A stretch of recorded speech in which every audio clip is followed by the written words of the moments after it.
Welcome, traveler. You've stumbled upon a journey, long, gentle, and winding through the forgotten corners of the medieval world. Tonight, we step into the muddy shoes of the medieval peasant, a life of struggle, hardship, and quiet resilience. This isn't a tale of kings or castles, but of the countless souls who toiled in the fields, faced hunger, illness, and war, and survived day by day. As the flicker of candlelight settles and the weight of the day lifts from your shoulders, let this story become your companion into rest. There's no need to stay awake. Just breathe deep, get comfortable, and let the soft rhythm of history carry you. Before we begin, please take a moment to subscribe, like the video if it helps you drift off, and leave a comment telling us what time it is, where you are, and where you're watching from. We'd love to know where in the world our little village of listeners has grown. Now, close your eyes if you like, and let's begin. Imagine waking up before the sun, that early hour when the world is still wrapped in darkness. There's no gentle sound of an alarm to ease you into the day. No comfortable mattress. You open your eyes to the cold, hard reality of your situation. You're lying on a thin, itchy straw mattress, which barely cushions the cold stone or wooden floor beneath you. You can feel the dampness seeping up from the earth, a reminder that your shelter is fragile and your warmth is fleeting. The fire has long since burned out, leaving only the faint smell of charred wood lingering in the air. Your blanket is a tattered remnant from better days, and it offers little protection from the cold. It's not thick enough to ward off the bite of the chilly air that fills the hut. The only light in the room is from the faint, dying glow of the embers from the hearth, casting long shadows across the room. The others in your hut, whether it's family or livestock, are still asleep, but you know there's no time to wait for them to stir. The day's work has already begun, and you've got a long list of tasks to do. The first thing you hear is the sound of the wind, howling outside your walls. There's no insulation, no glass windows, just crude wooden shutters, or cloth tied up to keep the cold from rushing in. The wind is a constant companion in your life, and its howl cuts through you, reminding you that you are at the mercy of nature. It feels like the earth itself is pressing down on you, trying to crush you under the weight of its demands. You roll over and attempt to push yourself up, but your body protests. Your back aches from the uncomfortable sleeping position you were forced to adopt last night. Your joints stiff from the cold. You take a deep breath and try to muster the strength to stand. But there's no luxury of lying in bed and stretching. This is survival, and the world outside doesn't stop just because you're tired. You can hear the first sounds of life outside the hut, the early morning crows of a rooster, the rustling of the animals, chickens, goats, perhaps a cow beginning to stir. The village is waking up, and you have to be a part of it. You slip out of bed, your bare feet hitting the icy floor, the cold stone pressing into the soles of your feet. If you're lucky, you have some worn shoes, but even then, the thick mud from last night's rain or the snow from the day before makes walking a treacherous experience. You're not alone in your discomfort. The others in the hut are beginning to stir, but there's no moment of peace. You can hear your family members moving around, getting dressed, or in the case of younger children, being dressed by you, preparing for the day ahead. Everyone has their role to play. Your father is likely already working in the field or getting the tools ready for the day. The mother is setting out the meal, which will likely consist of stale bread, perhaps a small portion of cheese, or last night's leftovers. It's not a feast. It's enough to survive. Maybe, but before you can even think about breakfast, your first task awaits. The animals. You trudge outside, into the cold, the wind biting at your face, and the sharp sting of winter air seeping into every part of your clothing. You've got to check on the livestock, feed them, make sure they've survived the night. If you're fortunate enough to have chickens, goats, or maybe a pig or two, then it's your responsibility to care for them. The animals are essential, even if they aren't glamorous. You can't eat without them, and neither can your family. But even this task isn't as simple as it sounds. If it's been snowing, the ground will be slippery, and you'll need to walk cautiously to avoid slipping.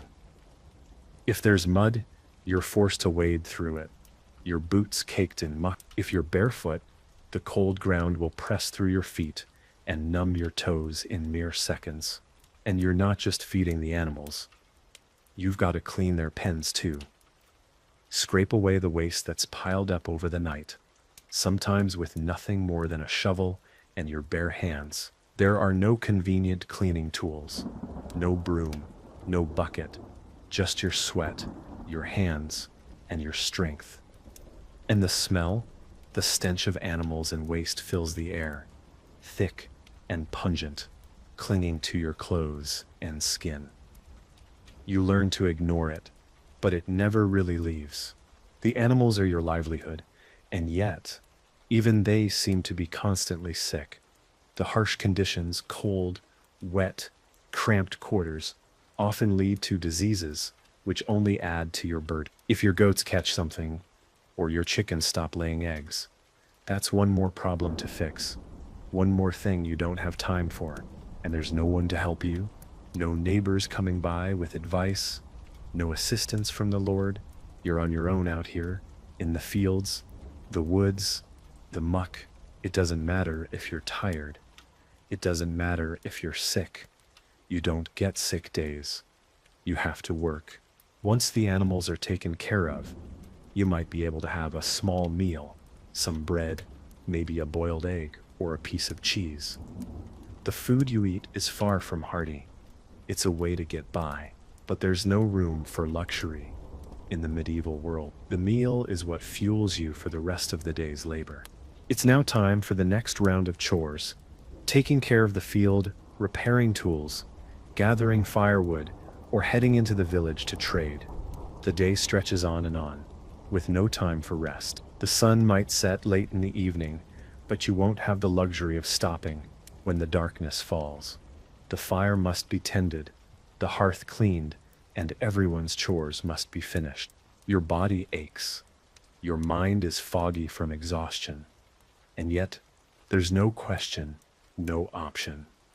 You have to push through. By the time the afternoon rolls around, your body is aching in ways you never thought possible. You've already spent hours working under the scorching sun, and yet the work continues. It's only after hours of physical labor that you begin to feel the strain. The muscles in your legs are sore, your arms burn from lifting, and your back is a constant throb of exhaustion.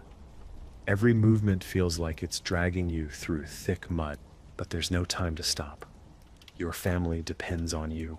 The Lord depends on you. The earth depends on you.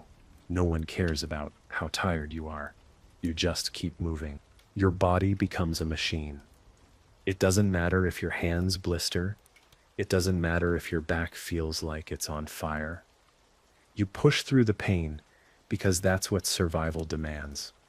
You live in a world where complaining is pointless, where weakness is a sign of failure. You don't stop. You can't afford to stop. It's during this midday break that you realize just how poorly equipped you are for the work. The tools you're using are barely functional, broken, worn out, or simply ineffective for the scale of the task. The hoe you use to dig up weeds has a handle that's so splintered it's a miracle it hasn't snapped in half yet. Your sickle is dull and rusting, making it harder to harvest the crops without wasting time.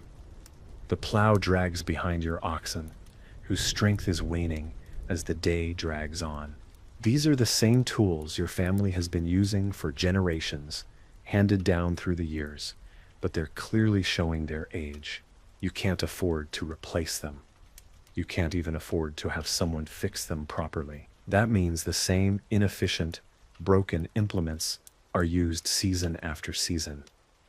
Even if you knew how to make new ones, Where would you find the metal to forge a new sickle? Where would you find the resources to fix a plow? The feudal system doesn't provide you with anything other than your bare existence, and the Lord doesn't care about how much more efficiently you could work if you had the right tools. In this world, repair and maintenance are constant undertakings. Whether it's fixing a broken fence or mending a leaky roof, you're always doing something just to keep things from falling apart. It's an endless loop of repairs and makeshift solutions, and you're never more than a step away from disaster. If the plow breaks and there's no one to fix it, you'll lose precious planting time. If the roof leaks and you can't patch it in time, your family will suffer through the cold and damp. The weight of these worries hangs on you like a stone. Every day, you work as one more day spent struggling with things you shouldn't have to. But this is the life of a medieval peasant. Hard, grueling, and inefficient. It's about getting by, not thriving. It's about surviving, despite the odds. By now the morning has passed, but you're far from done. While the sun inches across the sky, marking the hours that slip by like grains of sand, you're already starting to feel the toll the day has taken. You've fed the animals, mucked out their pens, and braved the elements, all with your body sore from the morning's chores. But there's still no time to slow down. Every task, no matter how small, feels like a heavy weight. Your next task, like the ones before, is unforgiving. It's time for the fields, and that means more hard, physical labor. With the weather often unpredictable, there's always a rush to prepare for the planting season or tend to whatever crops are growing. The land has no mercy. It only gives what it wants when it wants, and it requires constant care. If the soil isn't plowed, the seeds aren't sown properly, or the plants aren't tended to, they won't grow. So, despite your aching back, you pull your tools from the barn, the same ones you've used for years, the ones that seem to wear down with every use. The plow is heavy, awkward to maneuver, and it takes all the strength in your body just to make it move. If you're lucky, you've got an ox or a horse to help.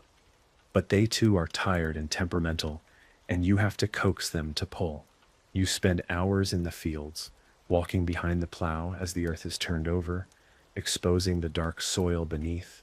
Every step is a labor, every turn of the wheel, another grueling effort. You'll feel the heat of the sun on your back, and the sweat will pour down your face, but there's no time to stop, no breaks. If you stop to rest, the work piles up, and the crops don't wait. They must be tended to, or everything will be wasted. The weeds begin to take over if you're not vigilant, and once they get a hold, it can take weeks to undo the damage. As you move through the fields, you can see the neighbors working just as hard, but they don't offer you any help. Everyone is in the same boat. They're just trying to survive, just as you are. No one has time for idle chatter. Every pair of hands is needed. You can feel the tension in the air, the pressure to get it right, to do it fast, or else risk the loss of your only source of food. At midday, you might get a brief respite. The sun is high, but there's no shelter to protect you from its oppressive rays. The little food you have is all you've got. Maybe a bit of stale bread, a small wedge of cheese, or whatever scraps you've managed to scrounge together from last night's meal. You'll eat quickly, if you can stomach it, before getting back to work. The time for a full, relaxing lunch doesn't exist here. That's a luxury that noblemen or wealthy merchants might enjoy, but not you. You eat what you can, and you get back to the work that must be done. By the time evening approaches, you can feel the exhaustion in every inch of your body. Your hands are raw and blistered from the constant gripping of tools. Your legs ache from squatting in the fields or walking the endless distance between your hut and the work site. Even your eyes feel tired, the constant exposure to the sun and the dust making it hard to keep them open. But it's not yet time to stop. There's still more to do. As the sun begins to set, You gather the last of the harvest or finish whatever task you were working on, whether that's repairing fences, gathering firewood, or bringing in the animals. The sky turns pink and gold, the day's light starting to fade. But you can't stop. The work never stops. Even after the sun sets, the world doesn't fall silent. The darkness brings a new set of challenges. It's cold, and the chill creeps into your bones even more quickly after the long hours under the sun. You're inside now, but the warmth from the fire is just enough to make the air bearable, not warm enough to give you the comfort you crave. There's no real privacy in a medieval hut. If you're lucky, you have a corner where you sleep with your family, but the space is cramped and there's little relief from the harshness of the day. At night, you'll be exhausted, but sleep isn't always restful. You'll fall into a heavy sleep, only to wake up in the middle of the night, stiff and sore, your body aching from hours of labor. If it's cold enough, you'll shiver until the fire warms up again, or maybe you'll just lie there, awake, wondering how you're going to do it all over again tomorrow. When you do sleep, your dreams are often interrupted by the sounds of the outside world, the low moan of the wind, the rustling of the animals in the barn, and the occasional loud crack of the thatched roof. If you're lucky, you'll fall back asleep, but there's always a sense of unease hanging over you. After all, in a world like this, you never know what's coming next. And you know tomorrow, you'll have to wake up and do it all over again. And yet, as tired as you are, you can't let the exhaustion overwhelm you. Every day is a fight to survive, a fight to make sure there's food for your family, a fight to make sure that you can continue the work, no matter how worn out you feel. In medieval times, there's no room for weakness. There's no tomorrow when today isn't done. There's no safety net, no social programs to help you if you can't make it. Even when you're sick or injured, you push through. There's no one to rely on but yourself. The people who care for you are likely just as exhausted, just as burdened, just as worn down by the unending struggle to survive. You can't afford to stop. The harvest won't wait. The Lord's taxes won't wait. The land won't wait. You rise again with the sun. The routine starts anew, and every day you're reminded that the work, the struggle, never ends. You will repeat this cycle year after year, the seasons changing, but your life staying the same. You know the land, you know the work, but do you know how to escape it? Do you know how to break the cycle? The truth is, you can't. No one can. Another day breaks, and once again, you're forced to start from scratch. The first thing you notice as you step out of your hut is the cold bite of the morning air, cutting right through your clothes and straight to your bones. There's no time for a warm breakfast. You've got to feed the animals again, even though you're tired, even though your body is sore from the constant labor. It's a harsh truth in this world. There's no time for rest. Not even when you're exhausted. Not when your muscles scream for mercy. You've already spent so much of your life this way that the thought of stopping never even crosses your mind.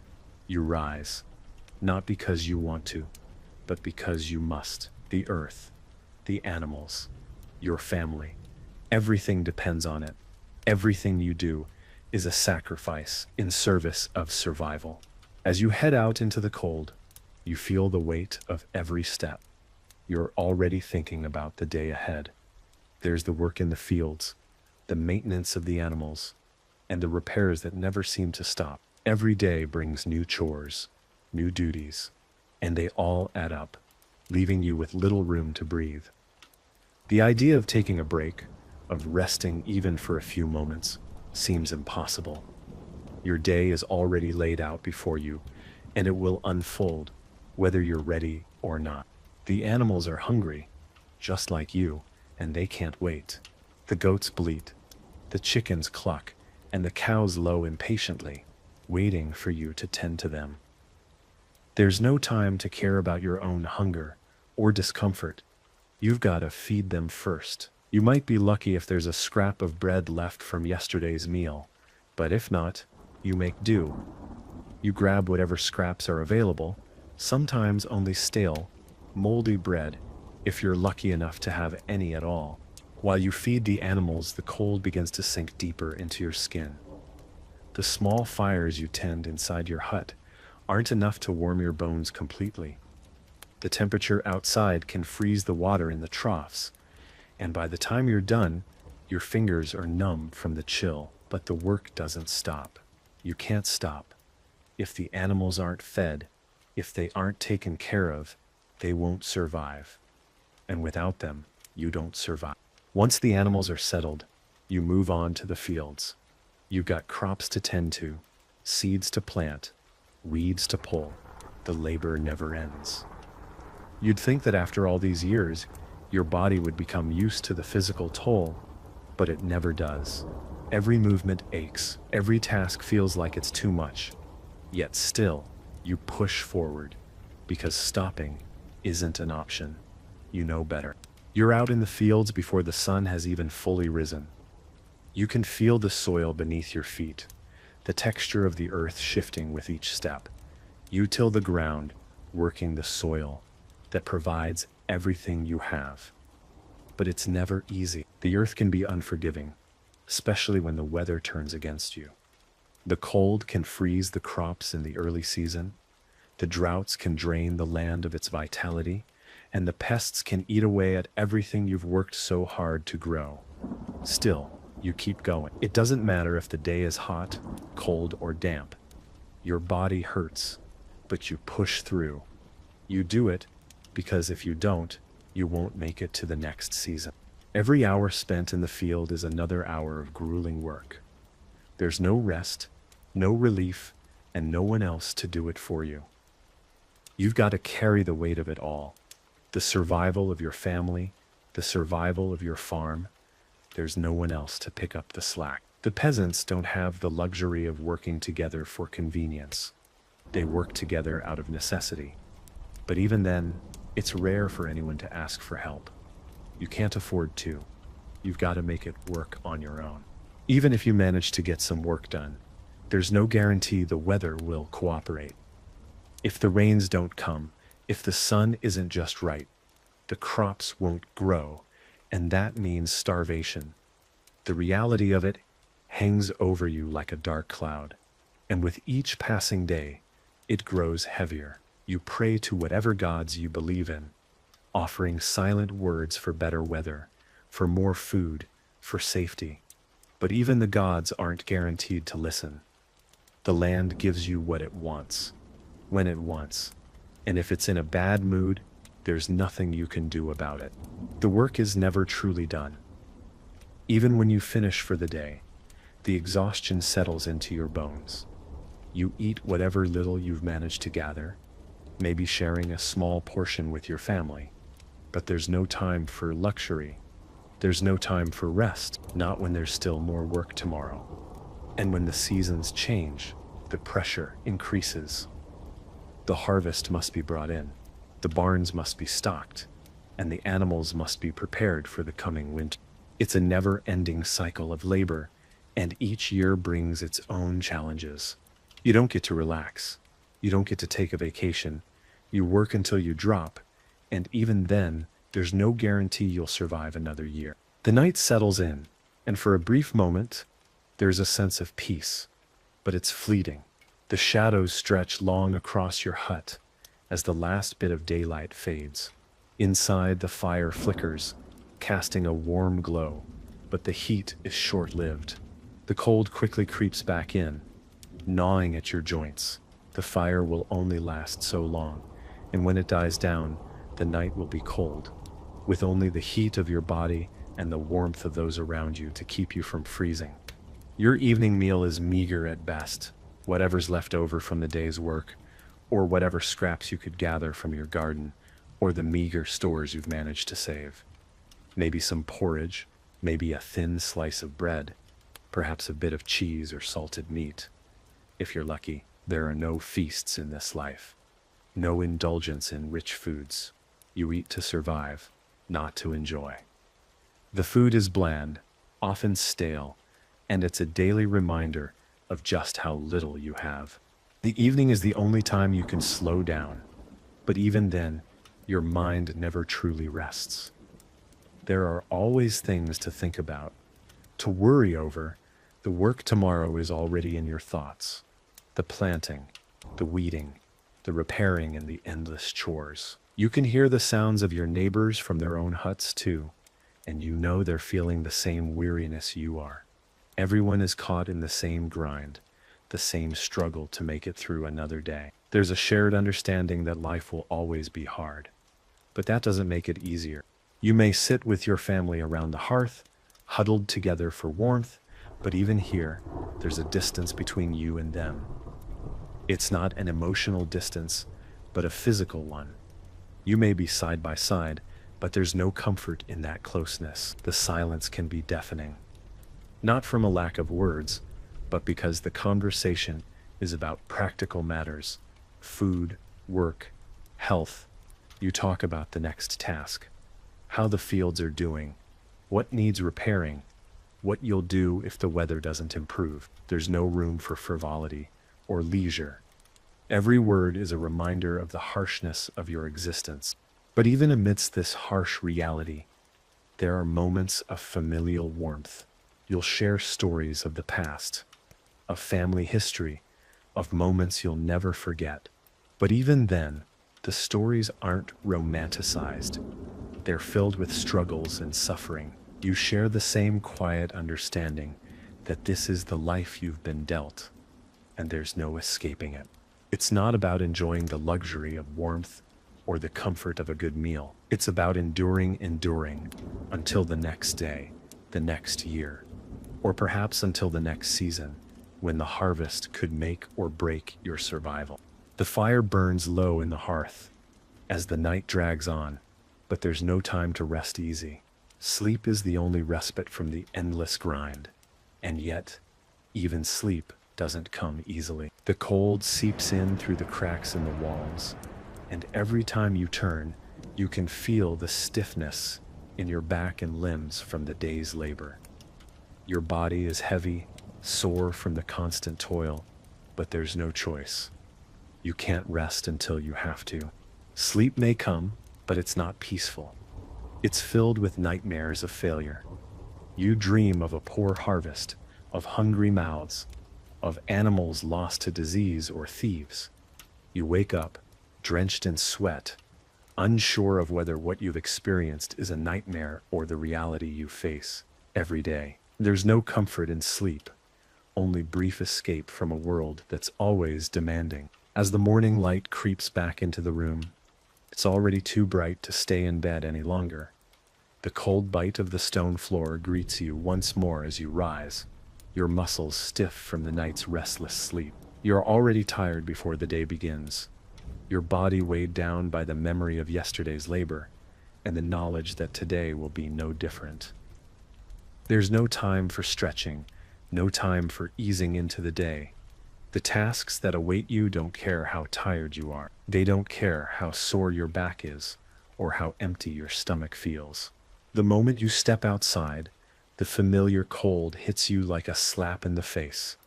You're accustomed to the biting air now, but it still takes a moment for the cold to seep into your skin and bones. You grab the tools you'll need for the day, more likely than not, the same worn tools you've used for years, and head straight for the animals. You start with the livestock again, feeding, watering, and cleaning. The animals are still waiting for you, their grumbling bellies demanding attention. The animals don't know you're tired. They don't care how little food you have left. They need to be fed, and you are their only provider. It's an endless cycle, morning, noon, and night. The animals are your responsibility. When the weather turns bad, they need more care. When the seasons shift, they require more maintenance. And when they fall ill, it's your hands that must tend to them, no matter how little knowledge you have about veterinary care. You do what you can with herbs, salves, or the crude remedies passed down through generations, but it's a constant battle. If you fail, if one of the animals dies, That could mean your family has less food, less income, or even less warmth come winter. You feed them, even when your stomach growls louder than theirs. Your work is never really done. There's always more to do, more feeding, more mucking out the pens, more shoveling waste and cleaning up. As the day moves on, the barnyard becomes a blur of smells, sounds, and dust. The harsh reality of it all settles in your chest, a weight you can't escape. And then comes the real work, the fields. Your body aches from the morning's labor, but there's no time to rest. If you don't work the land, the crops won't grow.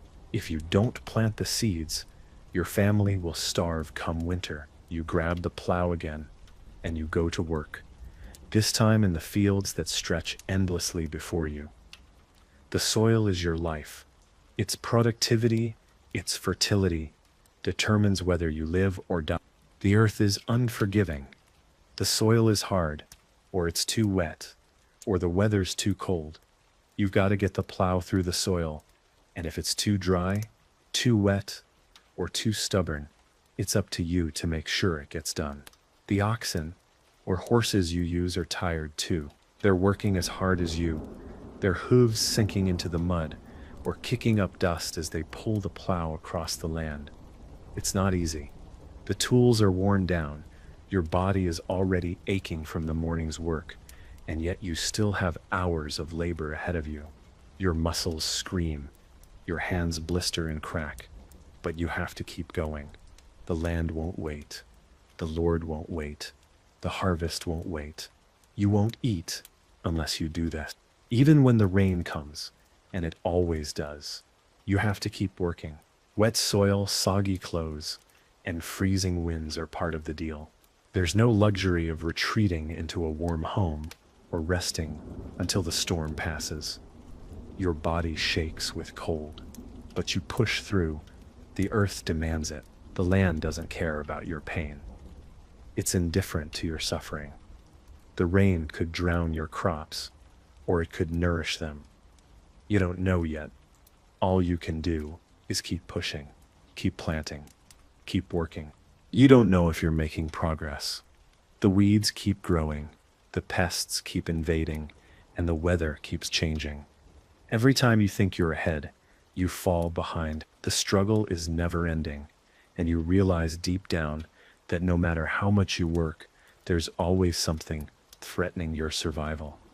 The uncertainty is a heavy burden that you carry every day, and it never lets up. By midday, you're exhausted. The sun is high, and your body aches with the accumulated weight of the morning's labor. Your stomach is empty, gnawing at you like a wolf. The food you ate earlier is long gone, and there's no real comfort to be found in the break you're given. But there's no real break. You eat what little you have, perhaps a small portion of bread, maybe a piece of cheese, a bit of stale porridge. It's enough to keep you going for a while longer, but it's never enough. There's no food delivery service in this time. There's no way to call for a takeout order. If you want to eat, you have to work for it. You've spent your entire life working the land, keeping your animals fed, and trying to gather enough food to get by. The thought of a meal is always present, but you don't get to enjoy it. The work never stops. Even when you finish your tasks for the day, there's always something else that needs to be done. The animals need to be checked again, the fences need repairing, and the grain needs to be stored for the winter. You look out at the land, exhausted, wondering if it will all be enough to get you through the season. You look at the sky, unsure whether the weather will be kind or cruel. The sun sets, and you find yourself wishing for just a moment of peace, a moment where you're not consumed by the relentless cycle of survival. But peace isn't coming. It never does. As dawn breaks, the cold morning light seeps through the cracks in the walls, signaling the start of another day. You awake to the same aches, the same weariness that you fell asleep with. There's no rest from this life. The sleep you managed to get last night wasn't enough to restore you, and the warmth of the fire is a distant memory now. You rise from your thin bed, stiff and sore, and brace yourself for another grueling day. Your body protests every move. You try to stretch, but your limbs feel heavy, as if the very weight of the work from the day before has been physically embedded in your bones. Your back is sore from the constant bending, your hands raw from gripping tools, your feet calloused and blistered from trudging through the mud and muck of the fields. Every step is a reminder of how taxing this life is. But, as always, you don't have a choice. You have to push through. The first thing you do is check on the animals again. It's an early task that never really stops. They need food, they need water, and they need care. It's hard to say whether they're a blessing or a burden. Without them, you wouldn't have any hope of food or income. But they too are fragile, subject to disease, the weather, and predators.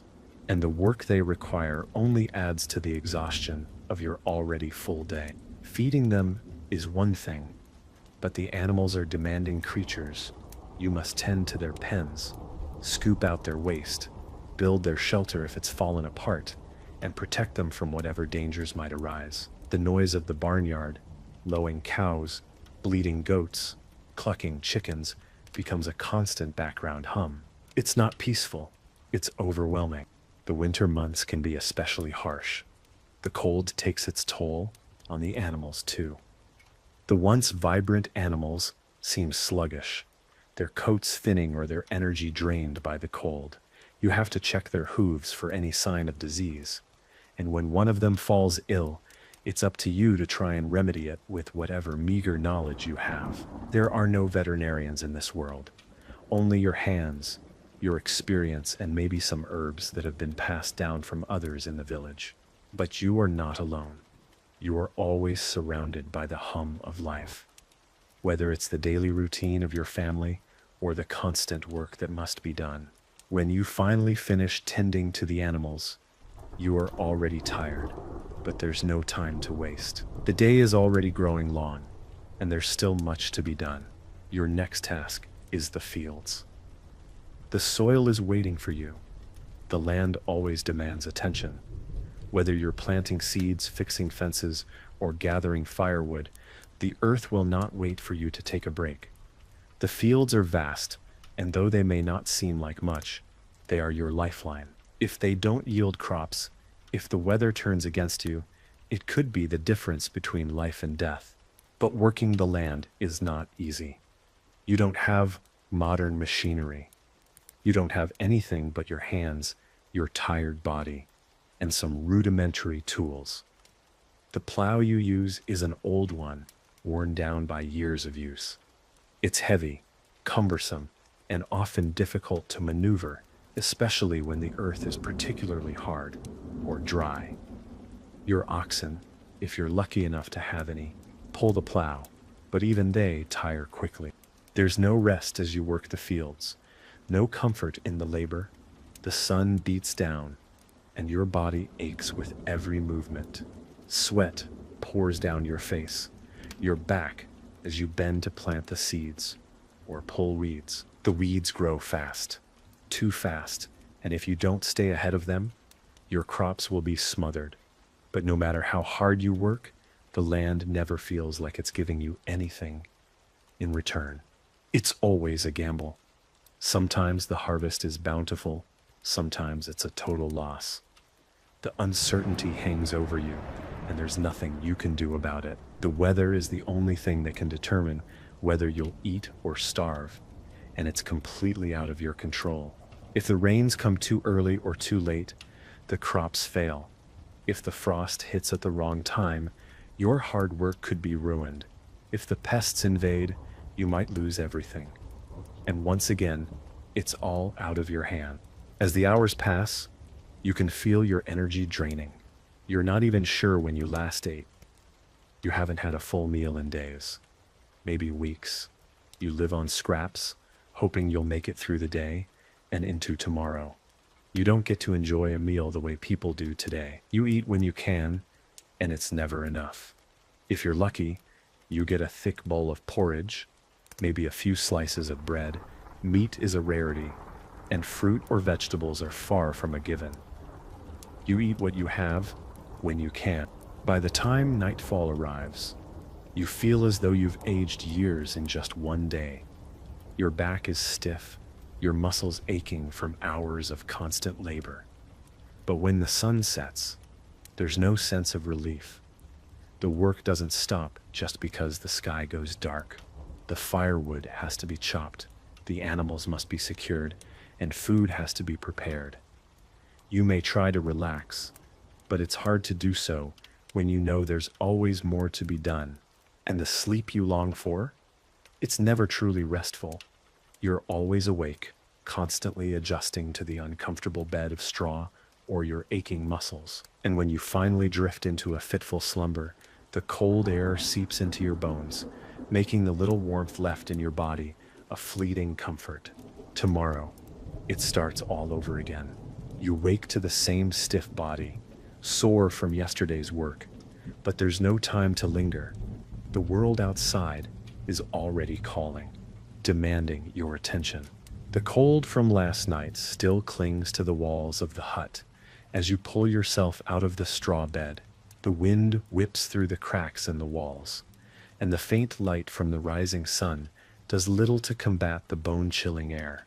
The temperature hasn't improved, and you can feel the icy draft as you move across the floor, barefoot, your feet immediately numb from contact with the cold ground.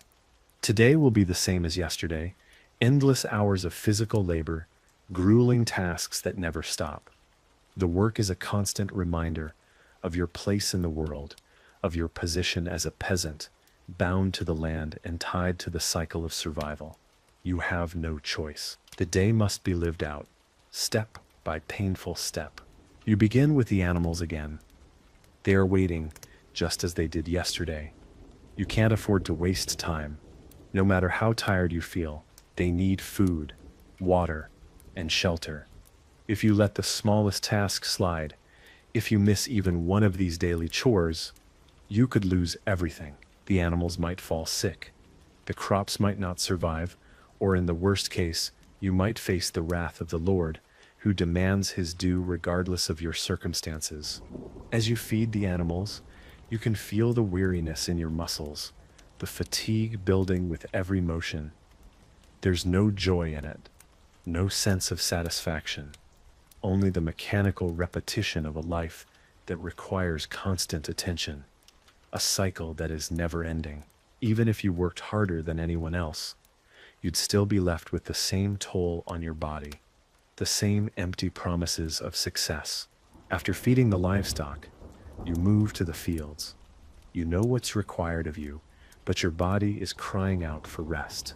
Your hands are blistered, and your legs ache from the constant bending and walking. But you don't have the luxury of slowing down. You don't have the luxury of stopping to catch your breath. The earth doesn't care if you're tired. It needs to be worked, and if it's not, everything you've worked for will be lost. The harvest depends on it, and if the crops fail, so does your chance at surviving the coming months. The fields are vast, stretching as far as the eye can see. The plow is your only companion in this endless task. It's heavy, unwieldy, and it barely does the job. The soil is stubborn, but you have to keep plowing, turning over the earth, making the way for the seeds you'll plant. You can feel every muscle in your body protesting as you move, your body begging you to stop, to rest. But there's no time for that. If you don't finish today's work, it will pile up tomorrow. The hours blur into one another as you work in the fields. The sun beats down on you relentlessly. There's no shelter from its rays, no relief from its constant heat. And yet, despite the heat, despite the soreness in your body, you keep going.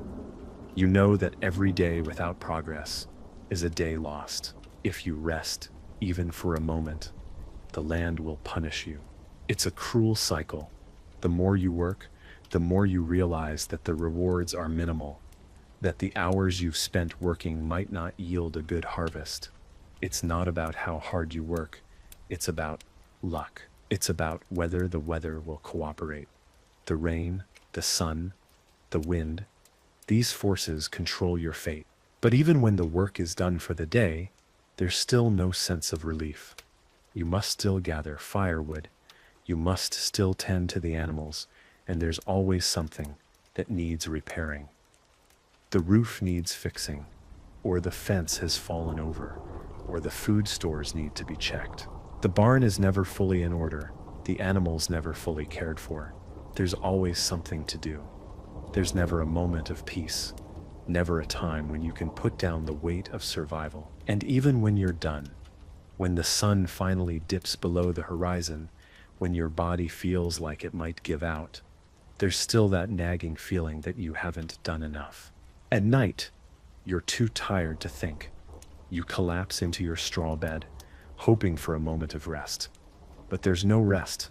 Your body aches with the memory of the day's labor, your muscles protesting every move. The fire burns low in the hearth, and the cold creeps back in, seeping into the corners of your hut.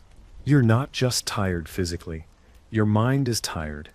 The constant worry, the constant fear of failure, it follows you even when you sleep. There's no escaping it. The gnawing hunger in your stomach, the worry that the harvest won't be enough, the fear that your family will go hungry. All of these thoughts swirl around as you try to sleep, try to shut out the noise of the world. But sleep never comes easily. The night falls faster than you'd like, and even the dim light from the fire seems to offer no real warmth. You're used to the darkness by now, but tonight it feels heavier than usual. The day's work lingers on your body, and even as the fire crackles in the hearth, it's not enough to thaw the deep fatigue that has set in. There's no comfort to be found here, just the promise of another long day tomorrow, and the day after that. You look around the room, the walls that seem to close in on you as your family gathers around the hearth. You might talk about the small things, how the weather's changing, how the crops are doing, or how much more work there is to be done, but the weight of it all sits like an elephant in the room. There's no time for long conversations or idle chatter. The exhaustion is a common thread among everyone here. You share it, and you know it will never go away. The fire flickers, casting fleeting shadows on the walls. You might eat a small meal, perhaps some gruel, some bread, or whatever small scraps you could muster throughout the day. There's no luxury in it, no joy, just a quick, necessary sustenance to get you through the night. If you're lucky, you might have a small amount of meat, maybe salted or smoked, but those are rare treats, not the reality of your day-to-day life. The same food will repeat tomorrow, and the next day. You'll eat, but you won't enjoy it. There's no room for enjoyment in a life like this. You eat because you have to, because the food is what keeps you from passing out from hunger. After the brief meal, the duties for the night begin. You can't rest just because it's dark. The animals need to be secured, their pens closed for the night.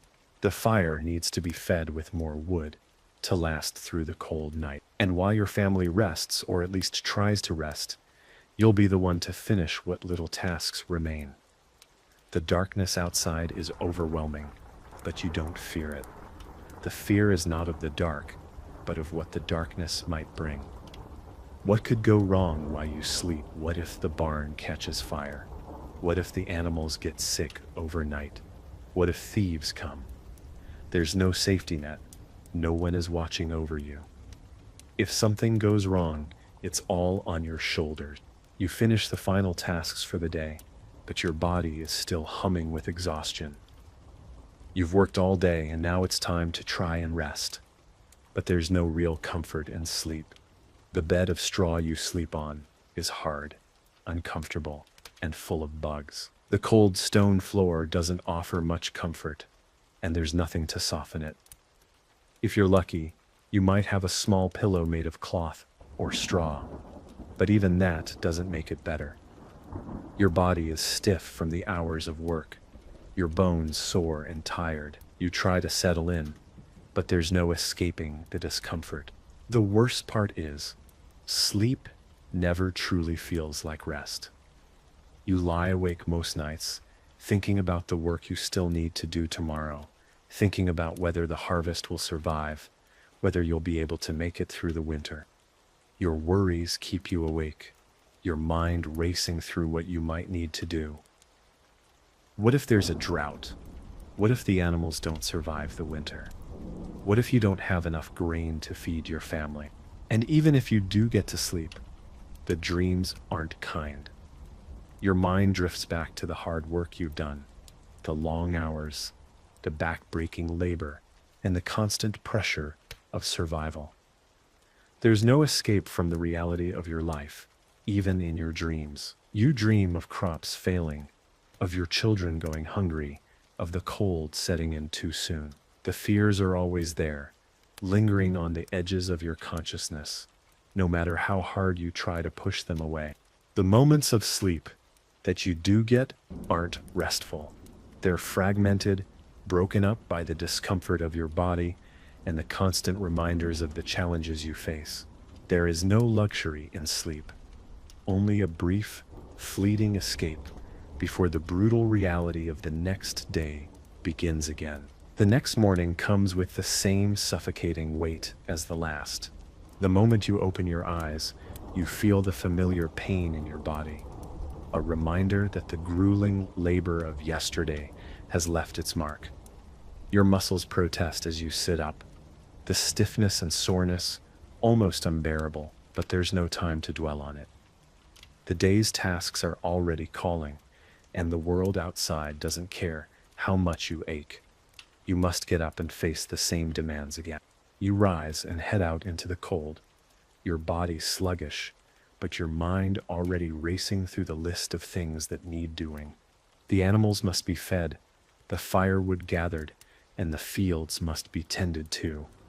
Every task feels like a mountain to climb, but you've learned to live with the weight. You know what comes next, and you know that there's no relief on the horizon. The animals are waiting for you once again. You can hear the lowing of the cows and the restless noise of the chickens and goats, all demanding attention. The barn is filled with the smell of manure and dampness, and the core of feeding them is a reminder of how much work is involved in even the smallest task. You feed them, check on their health, and make sure everything is secure. But the satisfaction of a job well done is fleeting. You can never rest for long, because the demands are relentless. If you don't take care of them, your animals could get sick, and that's a loss you can't afford. You're not just feeding the animals, you're constantly maintaining their pens, their shelters, and their well-being. The work is unending, but it's the cost of survival. Every day, you repeat the same rituals, hoping that this time, the animals will be healthy enough to survive the long months ahead. Once you finish with the animals, the fields await you. The earth is never patient. If the crops aren't tended to, they won't grow, and your family won't eat. And it's not just about planting the crops. You have to tend to them every single day. Weeds must be pulled, pests must be chased away, and water must be carried if the rain hasn't come. It's the same struggle year after year. You till the soil, plant the seeds, and hope the harvest will be plentiful enough to get you through the harsh winter. The earth feels like it's mocking you. You spend all your energy trying to make something grow, only to find that a bad frost, a drought, or a pest infestation could ruin it all. And even if you do get a harvest, there's no guarantee that you'll be able to keep it. The Lord's taxes will be collected. The price of grain might be too high to afford. And if it's a bad season, you might not have enough to last through the winter. Your body aches with each passing hour in the field. The plow feels heavier than ever, the soil more resistant to your efforts. The physical labor never stops, and with each day, you feel the strain of it all. Your back is sore from bending, your hands raw from gripping the worn tools. You sweat under the hot sun, but the work must continue. The harvest must come in. By midday, you feel the weight of the sun beating down on you, the heat making it harder to move, to focus. Your stomach growls, but there's no time for a real meal. You have a small ration of bread, maybe some stale cheese, but that's about it.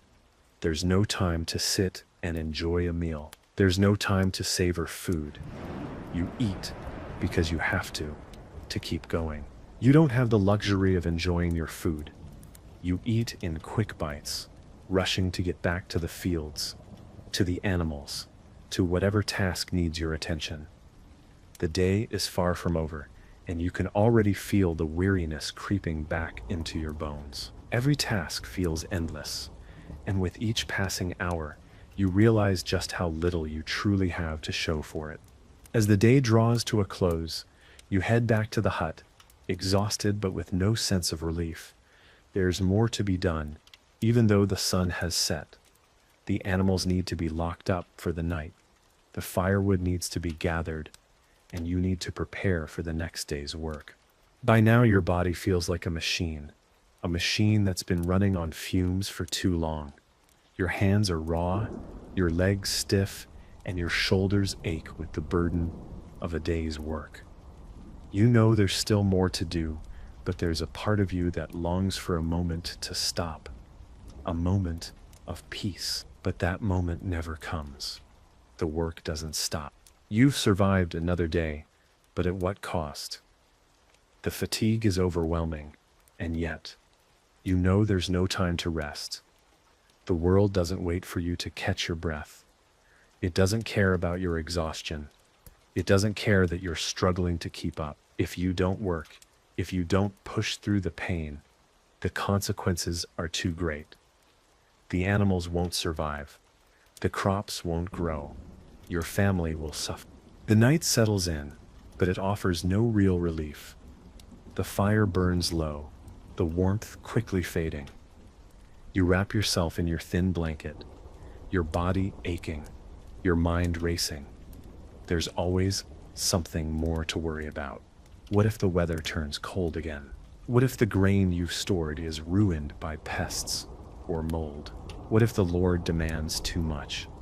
The fears never stop. They follow you. Even as you try to sleep, you're exhausted. But the cycle continues. Tomorrow will be the same endless work, the same struggles, the same hunger, and you'll get up once again to face it. The sun rises again, bringing the same cold, biting air that you've come to expect with each new day. The fire inside the hut is already flickering low, and you know it won't last long before it burns out completely. You'll have to gather more firewood, but that can't happen until after you've tended to the animals. Their constant needs are the first thing on your mind every day. Without them, your survival is uncertain. The chickens must be fed, the cows must be milked, and the goats need water. It's a tedious and never-ending chore, but it's essential. They rely on you, just as your family does. You drag yourself out of bed, the stiffness in your back from yesterday's labor already taking its toll. As you step outside into the cold morning, your breath comes out in visible puffs of mist, freezing almost immediately as it hits the air. The world is still dark, and the stillness around you is unsettling. You can hear the faint rustle of the animals, the soft cluck of a chicken, or the low moo of a cow waiting to be milked. The world outside is quiet, too quiet, and it feels like an echo of the silence that lives in your chest. The exhaustion hasn't left you. It's settled in for the long haul. Your body is crying out for rest, but there's no time for that. There's no room for weakness in this world. There's only work, and it must be done. Your feet are numb from the cold as you walk through the muck to reach the barn. The mud is thick and sticky from last night's rain, and every step feels heavier than the last. The animals are already impatient, waiting for you to feed them. The barn is a cramped space, filled with the stench of waste and hay, but there's no time to care about the filth. You feed the animals quickly, your hands shaking from the cold. You check on them all, making sure they're healthy, hoping none of them have fallen ill overnight. You can't afford to lose any of them, especially during the harsh winter months. Each one is precious to your survival. A sick animal could mean the difference between surviving the winter and starving to death. The fear of loss is constant. Once the animals are fed, it's time to move on. The fields await you, and you can already feel the fatigue weighing you down.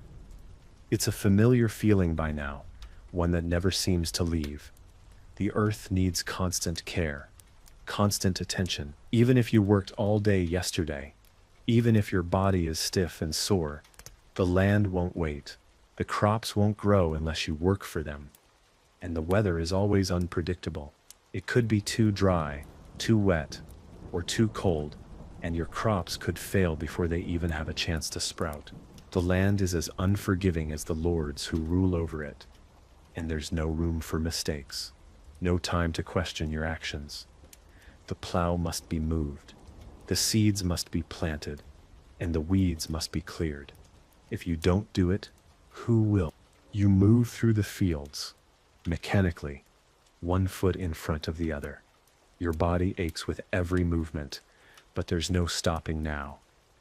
You've worked this land for as long as you can remember, and it still feels like you're just beginning. Every year, you hope for better results, but they never seem to come. The land yields what it will, and the weather is unpredictable at best. The rain could be too much, or it could be none at all. You never know until it's too late.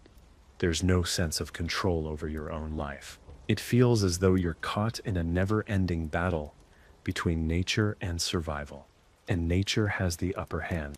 As you continue working, the hours slip by without you even noticing. The sun is high now, burning down on you with unrelenting heat.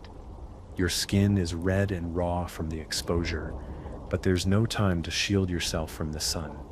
You can't afford to stop. The plow feels heavier with every step. Your arms burn, your legs are stiff, but you keep pushing forward, inching your way across the field. The crops are slowly beginning to grow, but you're unsure if they'll be enough. The harvest feels like a distant dream, something you're not sure will ever come to fruition. Still, you keep working, praying that this year will be different, praying that you'll have enough food to make it through the winter. The labor continues. The weeds must be pulled. The pests must be chased away. The land must be watered. There's no end to it. And as the afternoon passes, your body only grows more tired. The sun begins to set, but there's no relief. The work still isn't done. You'll have to head back to the barn to secure the animals again, to gather firewood for the night, to repair whatever's broken. The chores don't stop just because the sun goes down. They stretch into the night, and when the day ends, you barely have the strength to think. As darkness falls, your body feels like it's been through a war. The hours of manual labor have left you physically drained, but there's no time to rest. The cycle of work continues. You gather the last of the firewood, secure the animals for the night, and prepare for tomorrow. The fire in the hearth flickers, barely enough to keep the cold at bay. The darkness outside presses in, but there's no sense of peace, no relief. You don't sleep soundly. Your mind races, constantly worrying about the work that still needs to be done, the crops that might fail, the animals that might get sick. The weight of survival hangs over you like a stone, and it never lets go. The night is long, but sleep comes only in fits. You lie on the hard straw mattress, feeling the ache in your back, your arms, and your legs. Every movement feels like a burden, your body weary from the never-ending cycle of labor. The fire in the hearth has burned down to embers, offering little warmth. The chill creeps back in, and you can feel it in your bones as the night stretches on. You close your eyes, hoping for rest, but your mind keeps racing. Every night is the same. You worry about the coming day, about the work that still needs to be done. the harvest that might not come in, the animals that need to be cared for, the weather that could ruin it all. Your mind churns with the uncertainty of it all. Will the crops survive? Will the weather be kind?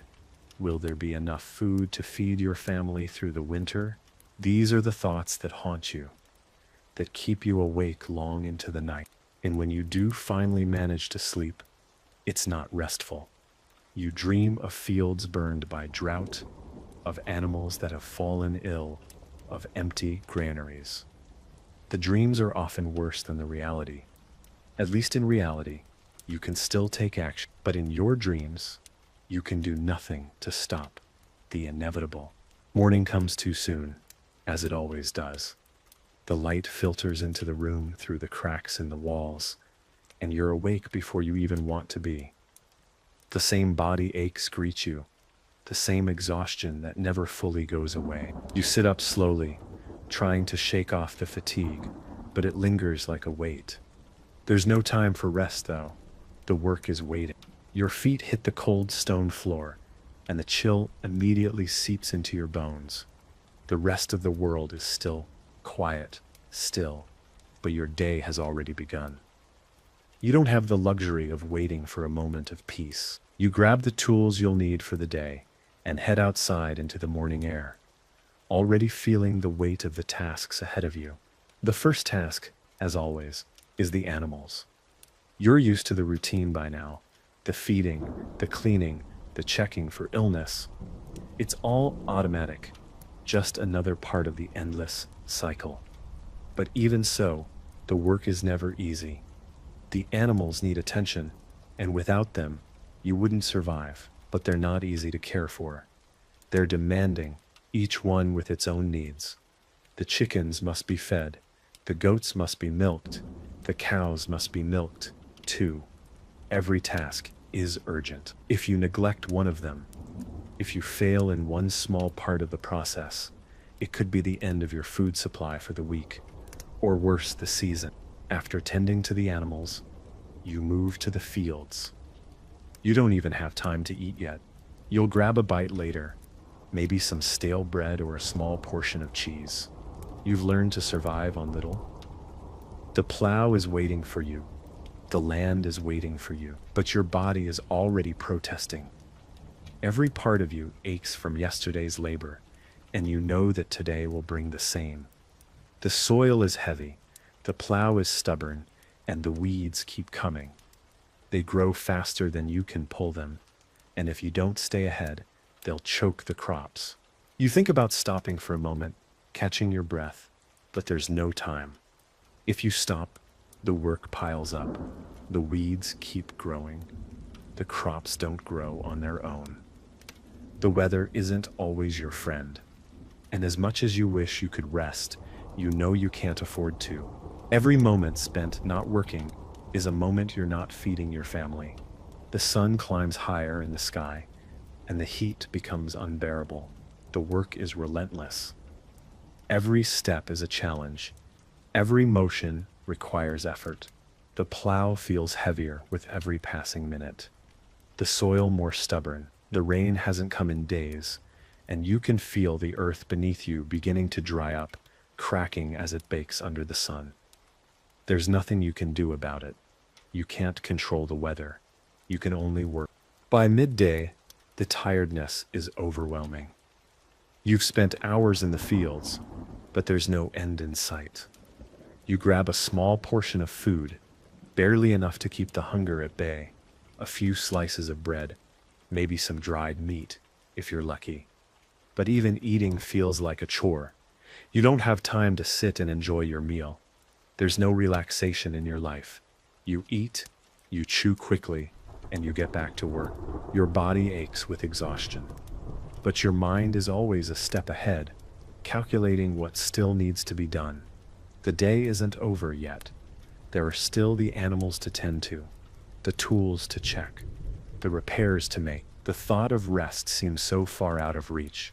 You almost don't remember what it feels like. The sense of relief, the comfort of a full meal, or a warm bed, all seem like distant dreams. The life you lead is a constant state of effort and survival. As evening falls, the work doesn't stop. You're still moving, still laboring. The animals need securing for the night. The fences need repairing, and the firewood must be brought in for the coming cold. Even as the darkness settles in, you find yourself reaching for one more chore, just to ensure that everything is ready for tomorrow. You look out at the fields, barely able to make out the rows in the dimming light, and wonder if it will all be enough. The night brings little comfort. You lie down to sleep, but sleep is never restful. You hear the sounds of the wind howling outside, the rustling of animals in their pens, and the creaking of the hut as the cold seeps in. There's a constant hum in the back of your mind, the worry that tomorrow will bring the same struggles, the same exhaustion, and the same uncertainty. There's no end to it, no day off, no relief. It's a never-ending cycle that repeats itself year after year, and every day you wonder how much longer you can endure. You wake up to the same oppressive cold that greeted you the day before. Your body protests as you rise, stiff and sore from the relentless labor that has come to define your life. You move slowly, your joints aching as you stretch, and the exhaustion lingers like a shadow over you. There's no rest, no escape, and the first thing you notice is the same feeling of dread that fills you every morning. The fear that today will be another struggle to survive. The hope that maybe, just maybe, today will be the day when things finally start to improve. But knowing deep down that it's just a fleeting thought. You grab the tools for the day, those same worn, rusted implements that have been with you for years. The plow, the hoe, the sickle, all instruments of survival. But none of them bring comfort. They are just extensions of your labor, pieces of metal that make the endless tasks of a peasant's life bearable, at best. Your tools are a constant reminder of your position, stuck on this land, forced to work endlessly, always hoping for just a little bit of relief. The animals are your first priority, just as they have been every day before. You make your way outside, feeling the chill of the morning air hit your skin. The cold stings as you breathe in, and the sharp contrast between the warmth of the fire inside your hut and the cold outside is a constant reminder that nothing in this life is easy. Everything comes at a cost. As you enter the barn, the animals greet you with their usual impatience. You feel the weight of their hunger, the responsibility that you must meet. You feed them quickly, grain for the chickens, water for the goats, and hay for the cows. You do it as quickly as possible, knowing that there's no time to waste. Your stomach growls in protest, but there's no time to eat yet. The work doesn't stop, not even for a minute. The day is already growing long, and the sun is rising higher. The fields are calling to you, demanding attention. You finish with the animals, but that's just the beginning. You know the land won't wait. The weeds keep growing. The soil keeps needing to be worked. You grab the plow and head out, the heavy tool dragging behind you like a burden that never gets lighter. Each step you take in the field is another reminder of how relentless life is. The plow feels heavier with each step. Your legs are already sore from yesterday, and the soil feels more resistant than it ever has before. The earth is stubborn, the weeds are unrelenting, and the crops, if they even manage to grow, seem to always be just out of reach. You can't afford to slow down. The harvest is still months away, but already you feel the urgency. The weather could change at any moment. A storm could wipe out the crops. A drought could leave you with nothing, and no one will care. If you fail, your family goes hungry. If you fail, there's no one to help you. The Lord doesn't care if your crops die or if your family suffers. He'll come to collect his taxes, no matter what the land gives. By midday, the heat is suffocating. The sun beats down on your back, and your body is drenched in sweat. You try to catch your breath, but it's hard. Every movement feels like an effort. You pause for a moment, but there's no rest to be found. There's no one to talk to, no one to share the burden with. The world feels heavy, physically, emotionally, mentally. Every task feels like an impossible hurdle, and yet you know you can't stop. You have to keep going. You have no choice. You eat what you can: bread, cheese, maybe some scraps from the night before. But it's never enough. You never get to truly fill your stomach. You eat to survive, not to enjoy. Every bite feels like a small victory, but it's fleeting. It's not a meal, it's just fuel. The hunger is always there, gnawing at you, reminding you that you don't have enough. The second half of the day stretches on like a never-ending loop. You're still in the fields, still planting, still tending to the crops. The plow feels heavier, the soil harder, the hours longer. Your hands are raw, your back is stiff, and your thoughts begin to cloud with exhaustion. But there's no time to stop and think. The work must continue. Every muscle in your body aches, and every step feels like it could be your last. You wish for comfort, for even a moment of ease. But comfort doesn't exist here. It's not a luxury you can afford. You can't afford to rest. You can't afford to stop. As evening falls, you're still working. There's no sense of relief, no sense that the day is over. You gather firewood for the night, check on the animals one last time, and prepare for the next day. The sun sets, but you know the work isn't done. It will never be done. Not until the land stops demanding, not until you finally collapse from exhaustion. And when night falls, the cycle continues. You lay your head down, trying to sleep, but sleep never truly comes. The worry is always there. The fear is always there. Tomorrow is just another day of struggle, another day of labor.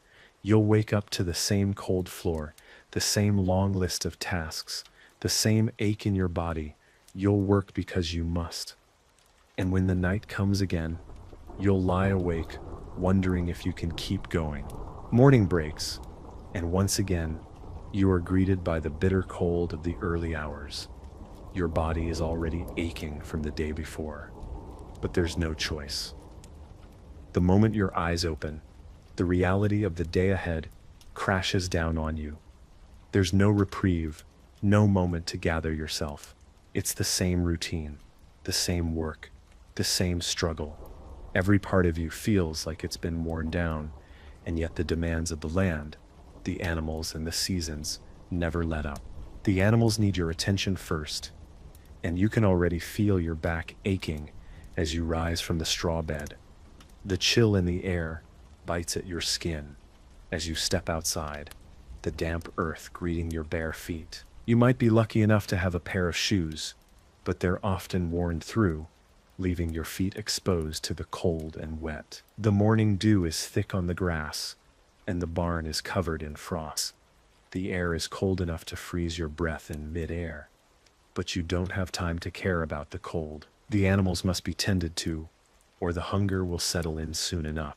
The chickens are the first to greet you, clucking impatiently for food.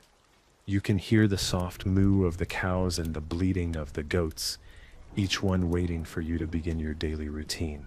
They don't care that you're tired, that your muscles are sore, or that you didn't get enough sleep. The work must be done, and there is no choice but to do it. You feed them quickly, trying to minimize the time spent in the cold.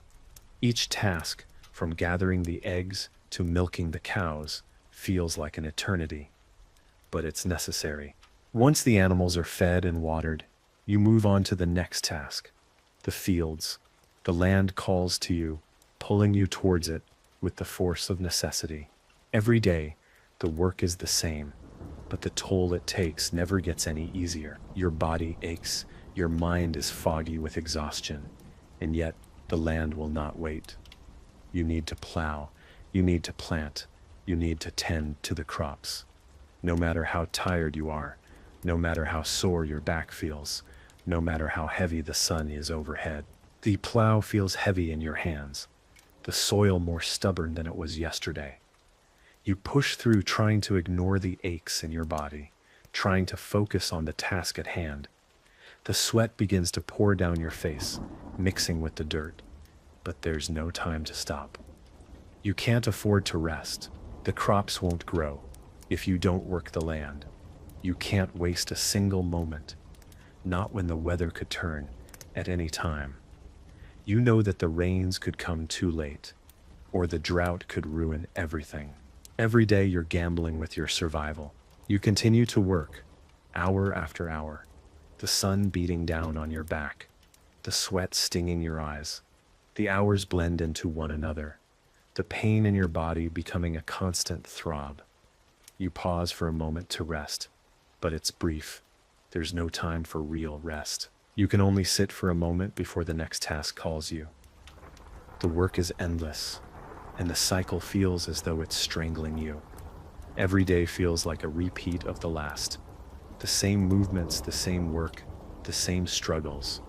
There's no room for change, no room for dreams, only survival. By the time midday comes, you're exhausted. The hunger in your stomach gnaws at you, but there's no time to stop and eat a proper meal. You take a small portion of bread, maybe some cheese if you're lucky, but it's never enough. The food you eat never quite satisfies you. It only keeps you going for the next few hours. If you're lucky, you might get a bit of meat once in a while, but those are rare treats. For most of the year, it's just bread and gruel, and it's hard to feel satisfied when your body is constantly yearning for more. But there's no time to focus on that. The work must continue. The fields need your attention. The animals need care. You don't get to stop and think about what you're missing. You don't get the luxury of dreaming of a better life. Your life is this land, these animals, this constant struggle to survive. If you stop working for a second, everything could fall apart. As the day drags on, you feel your energy slipping away. The sun is starting to lower in the sky, but the day isn't over. The labor doesn't stop just because the light fades. The animals need to be brought in for the night. The barn must be secured. The tools must be put away. The firewood must be stacked for the evening. Your body screams for rest, but it's just not in the cards. The tasks still need to be completed. When the night falls, there's no comfort to be found. The fire in the hearth barely warms the room, and the chill creeps into your bones. You gather what little food you have, but there's no joy in eating. There's no time to enjoy the small meals you've prepared. You eat to survive, not to nourish your body. The food doesn't fill you in the way it should. It's just fuel to keep you going, to keep you working for another day. As the darkness settles in, your mind races. The work is never done. The next day will be just as exhausting as the one before. There's always something to worry about. Will the weather ruin the crops? Will the Lord demand too much in taxes? Will the animals survive the winter? You can't escape these thoughts. They follow you even as you try to sleep, even when you're lying in the darkness, too tired to keep your eyes open. Sleep is never truly restful. The fatigue is always there, and you dream of the same things, of crops failing, of animals getting sick, of hunger creeping in. Even when you sleep, the reality of your life is ever present, hovering in the background of every dream. The cycle continues, unbroken, relentless, and unforgiving. Another day breaks, and once again, the harsh cold greets you with open arms. It sinks into your bones, a chill that refuses to let go. Your body groans in protest as you sit up, stiff and sore from the relentless cycle of labor. The same exhaustion weighs down on you, and the same burden of survival hangs heavily in your chest. There's no reprieve, no escape. The moment you open your eyes, you're reminded that today, just like every day before, you must rise and face the same demands. The morning light is still weak as you step out of bed, your bare feet immediately hitting the cold, unforgiving floor. There's no comfort, no softness to greet you, just the chill that wraps around you like a suffocating cloak. You don't have time to adjust to the cold. The animals need you, the barn needs attention, the land needs to be worked. The world doesn't stop for your discomfort. You move sluggishly, your body stiff from the work you did yesterday. The pain in your joints doesn't let up. Every step, every movement feels like an effort. But this is your reality now. No rest, no time for recovery. The work must continue. You don't get to question it. You just have to get up and go. The barnyard is your first stop, and the animals greet you with their usual restlessness. The sound of lowing cows, clucking chickens, and bleating goats fills the air. It's a routine you've become intimately familiar with, and as much as you dread it, you've learned to accept it. The barn is cramped, poorly lit, and filled with the smell of waste, but it's your responsibility to ensure that everything is in order. You must feed them, clean their pens, and check on their well-being. If they're not properly cared for, they won't survive, and if they don't survive, neither will you. Every movement feels like it takes an eternity. Your hands are rough from years of manual labor. Your back aches from bending over to scoop feed into the troughs. It's cold in the barn, and the dampness lingers, biting at your skin. There's no luxury of warmth here. There's no escape from the discomfort. You finish feeding the animals, but already your body is yearning for rest, yearning for comfort that will never come. You can feel your stomach growling, but you know there's no time to eat yet. The fields are waiting for you. The plow calls to you as it does every day. The earth needs to be tilled, the seeds need to be planted, and the weeds must be pulled. You can feel the weight of the land pressing down on you as you make your way to the fields. The work never stops. You're still recovering from yesterday, still aching, still exhausted, but the land demands attention. The cycle doesn't stop because you're tired. The land doesn't rest, and neither can you. The plow feels heavier today. The soil is resistant, and your movements are slow, stiff from the pain that lingers in your body. The sun is climbing higher in the sky, and the heat begins to beat down on your already sore back. The sweat runs down your face, stinging your eyes. But there's no time to stop. There's no time to rest. The crops must be planted, the land must be tended to, and the work will continue until nightfall. As you push the plow through the soil, you notice the land is hardening.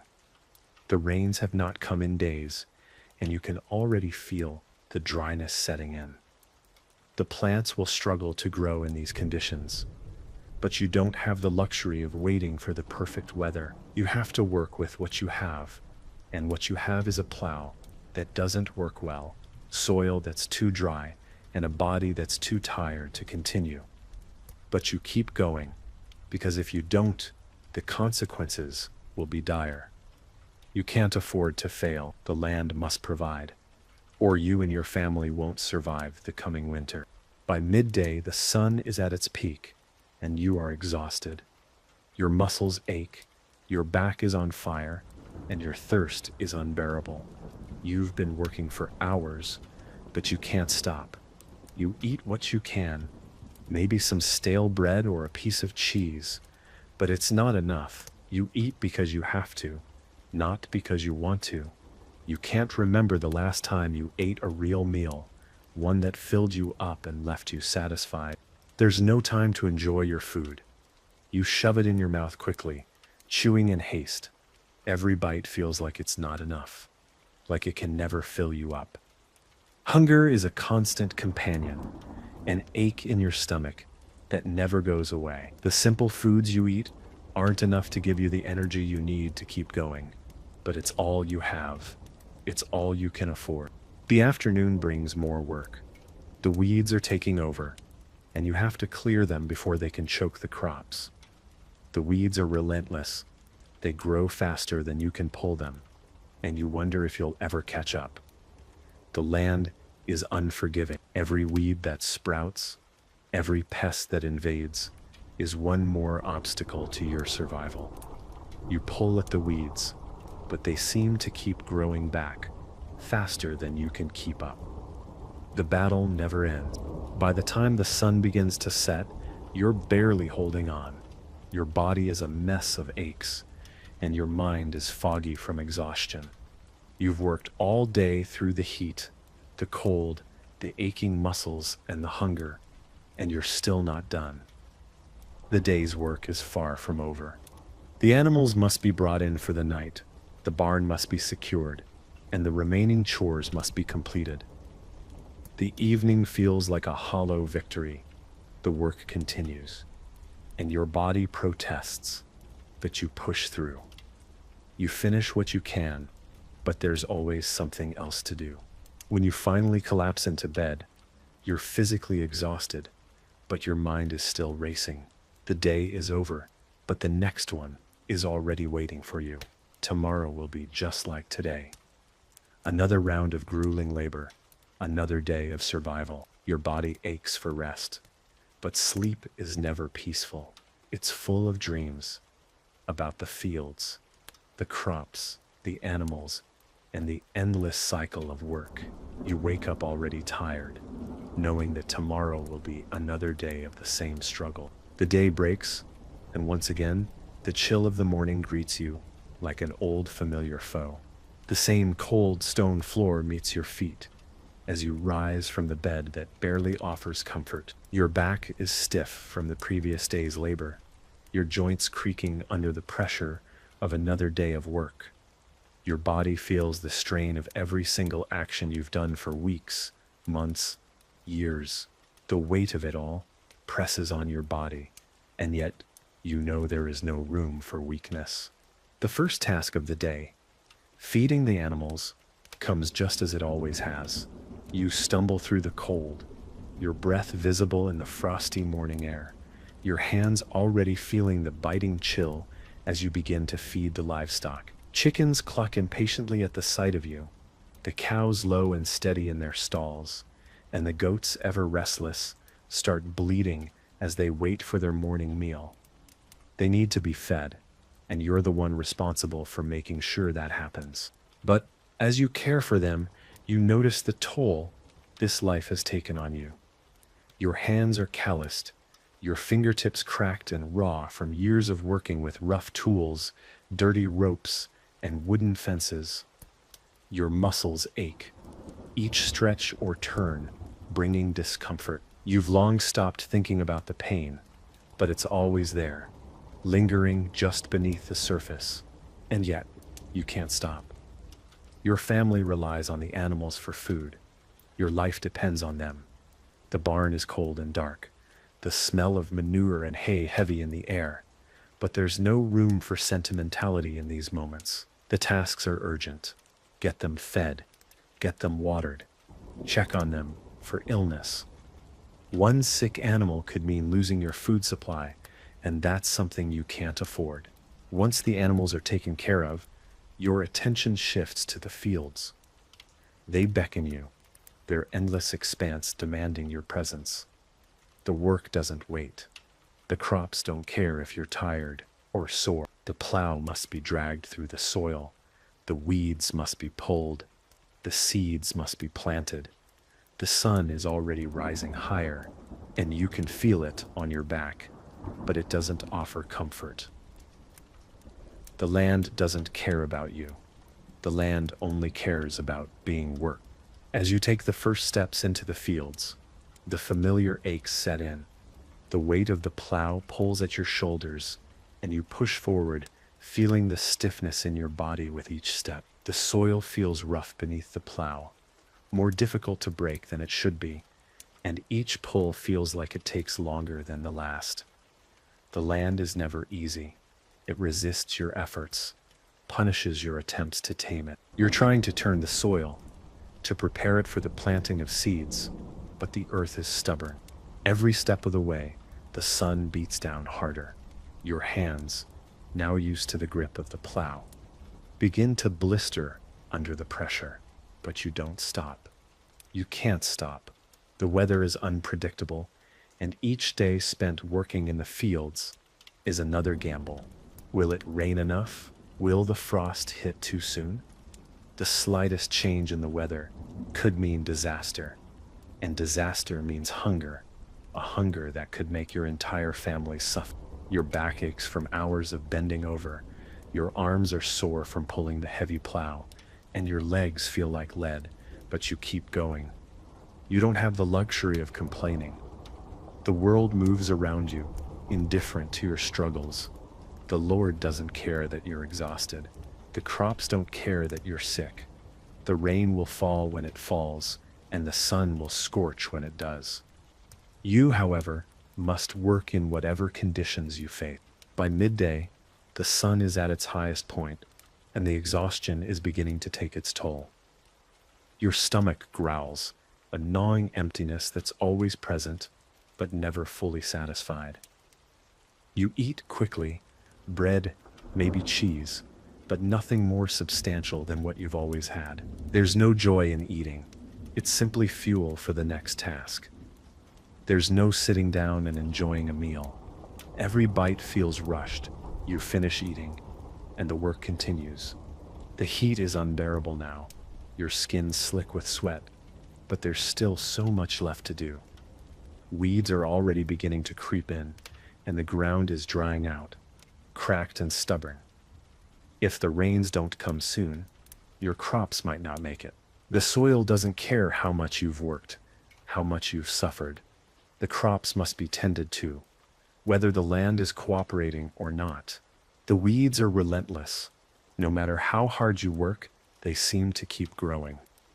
You bend down, pulling at them one by one, but they grow faster than you can clear them. Each pull feels like it's one more obstacle that stands between you and a successful harvest. One more weight on your tired shoulders. Your hands, already raw, tear at the stubborn weeds. You're bleeding now, but there's no time to stop. The work must be done, and no one will help you. As the sun begins to set, your body is barely functioning. Your hands tremble from exhaustion, your head is light from the heat, and you can't remember the last time you felt truly rested. But the animals still need to be secured for the night. The firewood still needs to be gathered, and the barn must be locked up. It's the same every day, an endless string of chores that never seems to stop. And each task, no matter how small, feels like it weighs you down even further. You can't stop. You can't rest. You know that tomorrow you'll wake up with the same aches, the same exhaustion, the same endless work ahead of you. The cycle never ends. It's a relentless loop of labor that drags you forward, whether you want to go or not. As the darkness of night falls, you finally settle into your straw bed, but there is no peace. Your body is sore from the day's labor, and the cold slowly creeps in from the cracks in the walls. Sleep, if it comes, will be brief and restless. Your mind races with worries about the coming season. Will the crops survive? Will your family have enough to eat through the winter? Will you ever get to rest? But even in your exhaustion, the thought of the work to come fills your mind. It never stops. You close your eyes, and tomorrow already feels like it's knocking at your door. The darkness of the night feels like it stretches endlessly, and when morning comes, it feels as though it has barely passed at all. The constant cycle of waking, working, and falling into bed, only to do it all over again, seems to blur the days together. You wake to the same aching body, the same familiar discomforts, and the same gnawing sense of urgency. The cycle never ends. Your body, battered from the labor of previous days, protests as you rise from your bed of straw. You rub your eyes, trying to shake off the weariness, but there's no time for rest. You must face another day of survival. The cold morning air greets you immediately, like an old adversary. You can't escape it, no matter how hard you try. The moment your feet touch the cold floor, your body feels the weight of another day on its shoulders. The cold bites through your clothes. But there's no time to complain. The animals need you first. The animals, your livelihood, are waiting for you, just as they do every morning. You step outside, pulling your threadbare cloak tighter around you as you head to the barn. It's still dark outside, the first traces of dawn just beginning to light up the horizon. The barnyard is a mess. Mud and muck everywhere from the previous day's weather, and the animals are hungry, demanding attention. They've been waiting all night for their food, and you have no choice but to provide it. They rely on you, and their survival is your responsibility. As you feed the chickens, goats, cows, and whatever else you have, you can feel your muscles straining. Each movement feels like a struggle. Your hands are numb from the cold, but you don't stop. You can't afford to. The animals must be fed. Their pens must be cleaned, and their health must be checked. The responsibility is immense. Each moment you spend caring for them is time you could have spent doing something else. Working the fields, gathering firewood, repairing tools. But you know you must take care of them first. They are your only chance at food, and losing any of them would be a disaster. Once the animals are taken care of, you head straight for the fields, the place where most of your life's labor is poured. You look over the land, the plow, the soil, and the crops that might or might not be growing. But you already know what's ahead of you. You know the soil is too dry, the weather too unpredictable, and the harvest is uncertain. You will work, despite the challenges, despite the lack of reward.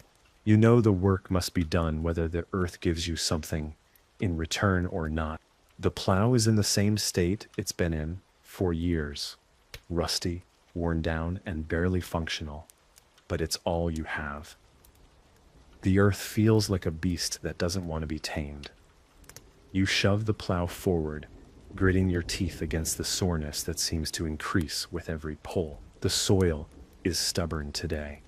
The plow is heavy, and it pulls at your back with each turn. It feels as if the earth itself is pushing against you. The day continues, in a blur of physical exhaustion. You pull the plow, plant seeds where you can, pull weeds and tend to the crops. But it's always the same. Each action, each movement, feels like a repeat of the last. Sun up, sun down. The days stretch on and on with little to show for them. The weather dictates whether the crops will grow or not, but you have no say in the matter. No matter how hard you work, nature holds the ultimate power. By midday, the heat begins to take its toll. The sun is high in the sky, and the warmth of the day drains you. Your body feels heavy, your muscles sore, and your stomach growls, reminding you that food is scarce. But there's no time to stop and enjoy a full meal. The work never ends, and the tiredness creeps deeper into your bones with each passing hour. You might find some bread to nibble on, or a small bit of cheese, but it's never enough to fill the hunger in your stomach. You eat to survive, not to feel satisfied. As you work, your hands are covered in dirt and calluses. Your back is stiff, but you keep moving. There's no one else to do the work for you. You've learned that over the years, no one comes to help the peasants. The lords don't care about your struggles. Your fellow peasants might help you with a difficult task, but in the end, everyone is in the same situation, working from sunup to sundown, scraping by. The work is endless. The fields demand your attention, and every moment you spend working on them feels like it's never enough. The weeds grow faster than you can pull them, and the crops never seem to thrive the way you need them to. The land doesn't care that you've been at it for hours. It doesn't care how tired you are. You keep moving, because if you stop, the land will continue without you. The crops will grow, or they won't. The weeds will continue to creep in. The fear of failure is always present. If the harvest doesn't come in, What will you feed your family? If the weather is too harsh, if the soil is too dry, you'll lose everything. If the animals get sick, you'll have nothing. The thought of failure presses on you, weighing on your chest. But there's no choice. You have to push through the fear. The land demands it. By the time evening rolls around, you're barely able to stand. Your legs feel like they've been dragging you through thick mud. Your hands are aching, and your back is stiff from hours of bending and plowing. But there's no time to rest. You still have to tend to the animals. You still have to secure the barn, gather firewood, and prepare for another day of the same work tomorrow. You can't remember the last time you felt truly rested. The days are long, and the work never ends. The cycle continues, one day bleeding into the next, with no relief in sight. As you settle into your bed of straw once again, your body aching and your mind racing with worries about tomorrow, you realize there is no escape. This is your life. The work never stops, and the cycle of survival keeps spinning, dragging you through it. The night stretches on in its usual quiet, but sleep never comes easy. The weariness from the day's toil lingers in every fiber of your being, but the bed of straw does little to ease the ache in your body. Every part of you feels as though it's been pushed to its limit, and yet the cycle continues. The earth will still need tending tomorrow. The animals will still need care. The Lord will still demand his taxes. The weight of these unrelenting duties presses on you even in your sleep. Rest, in this world, is a luxury few can afford. You wake to the sound of birdsong, but even that is an unwelcome interruption. The dawn creeps through the cracks in the walls, but instead of bringing a sense of peace, it serves only as a reminder that another day of toil is beginning. Your eyes flutter open, and the aches of your body pull you back into reality. You stretch, your back protesting, but there's no time to focus on the discomfort. Your family depends on you. The animals depend on you. The land depends on you. The cold still clings to the air as you step out of your bed, the chill biting into your skin like an uninvited guest. It stings, but you don't have the time to let it bother you. You have work to do. The animals must be fed first, and they won't wait for you to find warmth. The animals need food and care just as they did yesterday, just as they will tomorrow. You feed the chickens, milk the cows, and check the goats. The barn is cold, and the smell of manure is thick in the air, but it's a comforting familiarity. You've been here before. You've done this thousands of times. You know what to do, even if your body protests with every movement. Once the animals are taken care of, the next priority is the fields. The land calls to you again, demanding your attention. The plow waits for you just as it has every morning, heavy and unyielding. You know the soil is stubborn today. It always seems that way after a night of frost or rain, and yet there's no room to complain. The weather has its own agenda. The soil doesn't care about your aches. The land doesn't care if you're tired, sore, or struggling. It needs to be worked, and that's all that matters. The work in the fields is grueling and slow, just as it always is. The plow digs into the soil, scraping against the earth with a dull resistance, but you push forward. The weeds must be pulled. The soil must be prepared for the coming harvest, but nothing comes easily. Each step in the field feels as though it takes more effort than the last. Your back aches, your legs are stiff, and your arms feel like lead. You can barely lift the plow anymore, but it's all you have. You pull it forward, and with each step, the weight of the land presses down on you. As you spend hours in the fields, you realize something troubling. The crops are already showing signs of stagnation. The rain hasn't been enough. The soil is too dry. You can feel the earth under your feet, hard and cracked, as though it's giving up on you. You can see the weeds creeping in, suffocating the seeds you've planted. The pests are starting to invade, munching on what little is left. The feeling of helplessness gnaws at you. You've worked hard to plant, to protect, and yet the earth feels indifferent. You wonder if it was ever worth it. You try to push the doubts aside. Hope is a dangerous thing in this world, and it's the only thing that keeps you going. You hold on to that thread of hope, even though you know that the earth and weather might rip it away at any moment. Still, you carry on, plowing the soil, planting seeds, and praying that the coming season will yield something, anything, to get you through the long months ahead. The work must continue, even if the outcome feels uncertain. By midday, the sun's heat has become unbearable. The sweat drips from your brow, stinging your eyes, but you keep pushing forward. The fields are still vast and open, the land stretching for what feels like miles. You've worked this land for years, and yet it never seems to get any easier. Every year feels like the first, like you're starting from scratch, like you have to prove yourself all over again. The sun beats down on your body, pushing you to the edge of exhaustion, but you don't stop. You can't. You think about stopping, taking a break, but you know that if you do, it will only make the work harder. You think about the hunger gnawing at your stomach, but you can't think about food. You think about the winter ahead and how uncertain it feels, but you push those thoughts aside too. You have no control over the future, only control over your work. The land is all you have. You try to keep moving, to focus on the tasks at hand, but the weight of everything begins to settle on you. Every task feels heavier than the last. The mental fatigue becomes overwhelming. You try to push through, to ignore the worry, but it eats at you constantly. The land, the animals, the future, none of it is certain, and all of it depends on your ability to continue. By evening, you feel as though you've been carrying the weight of the world on your shoulders for days.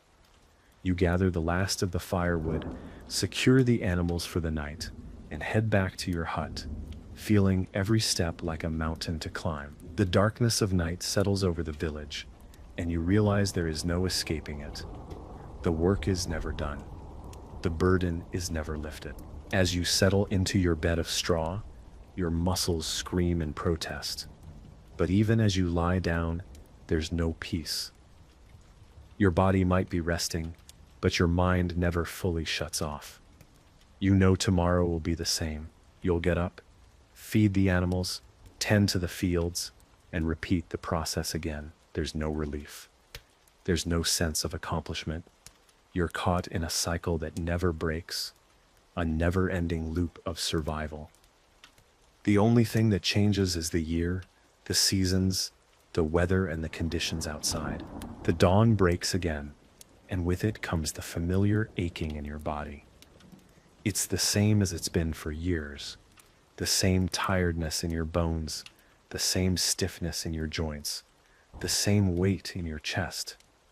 You open your eyes, but there is no relief. The cold stone floor of your hut greets you once more, and you know the day ahead will be no different than the one before.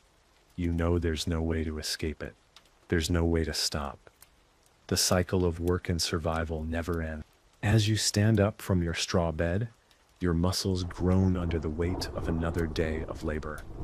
The cold bites at your skin, and the morning air feels as though it's trying to suck the warmth out of you. But you have no choice. The animals are waiting for you, just like every morning before. Their hunger is louder than yours. Their need for care is more urgent than yours. You shuffle toward the barn, already feeling the exhaustion settling in, though the day has only just begun. You know the routine by heart. The feeding, the watering, the cleaning. Each movement is automatic now, each task a muscle memory that you've built over years of labor. The smell of manure and wet straw fills your nostrils as you move through the barn, but it's a familiar smell. There's comfort in the routine, even if it's not a comforting life. The chickens cluck as they await their feed. The cows low softly, their breath visible in the cold morning air. The goats bleat, restless, as they wait to be tended to. It's a grind. The same sounds, the same motions. Day after day, the hunger gnaws at you again. But there's no time to focus on it.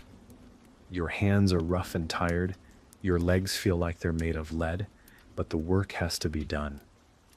If you don't feed the animals, if you don't clean the pens, if you don't tend to them, you risk losing your livelihood. Once the animals are fed and tended to, it's time to face the fields. You head out with the same tools as yesterday, the same worn plow, the same old hoe, and the same tired body. The fields stretch before you, endless and demanding, and you know the work is going to be just as grueling as before. Every step in the field feels like a mountain. The plow is heavy, the soil resistant, and the sun already seems to beat down on you relentlessly. It's still early, but you can already feel the heat beginning to suffocate you. The weeds are growing faster than you can pull them, the crops aren't thriving as they should, and the earth seems reluctant to give up its harvest. Every year it's the same, and yet each time it feels like you're starting all over again. You can feel the exhaustion in your body. Your muscles are tired, your hands sore from hours of gripping the plow. But you know there's no choice. You can't stop. You can't rest. If you don't work the land, if you don't plant and tend to the crops, there will be no food for your family. The hours stretch on, and your body feels like it's being torn apart by the endless labor. The heat from the sun is suffocating. Your clothes stick to your back with sweat, and the dry earth seems to suck every bit of energy out of you. But you push forward. You can't afford to stop. The weeds must be pulled, the crops must be planted, and the earth must be worked. There is no option but to keep going. As the day wears on, the sun climbs higher, its rays beating down on you with unrelenting force. The sweat drips from your face, stinging your eyes, but there's no time to wipe it away. The field seems to go on forever. Your legs ache from walking the same rows. Your hands are raw from gripping the tools, and your body feels like it's slowly breaking down under the strain. But you can't afford to show weakness. You can't afford to stop. The hours slip by, and before you know it, the afternoon arrives. The heat is nearly unbearable, but there's still work to be done. You can feel your stomach growling again, but there's no time to sit down for a real meal. You might get a piece of bread or some dried meat, if you're lucky, but it's never enough. It never fills the hunger completely. You eat, but it doesn't ease the constant ache in your stomach. The physical strain continues to grow, and your mental strength begins to wane. The tasks in the field seem never-ending. The weeds keep growing, the pests keep coming, and the weather feels like it's working against you. No matter how hard you work, there is no guarantee that the land will give you what you need. The uncertainty gnaws at you, and it wears you down. Every hour, every task, every moment feels like an uphill battle. As the day begins to wind down and the sun starts to set, you feel as though you've been carrying the weight of the world on your shoulders.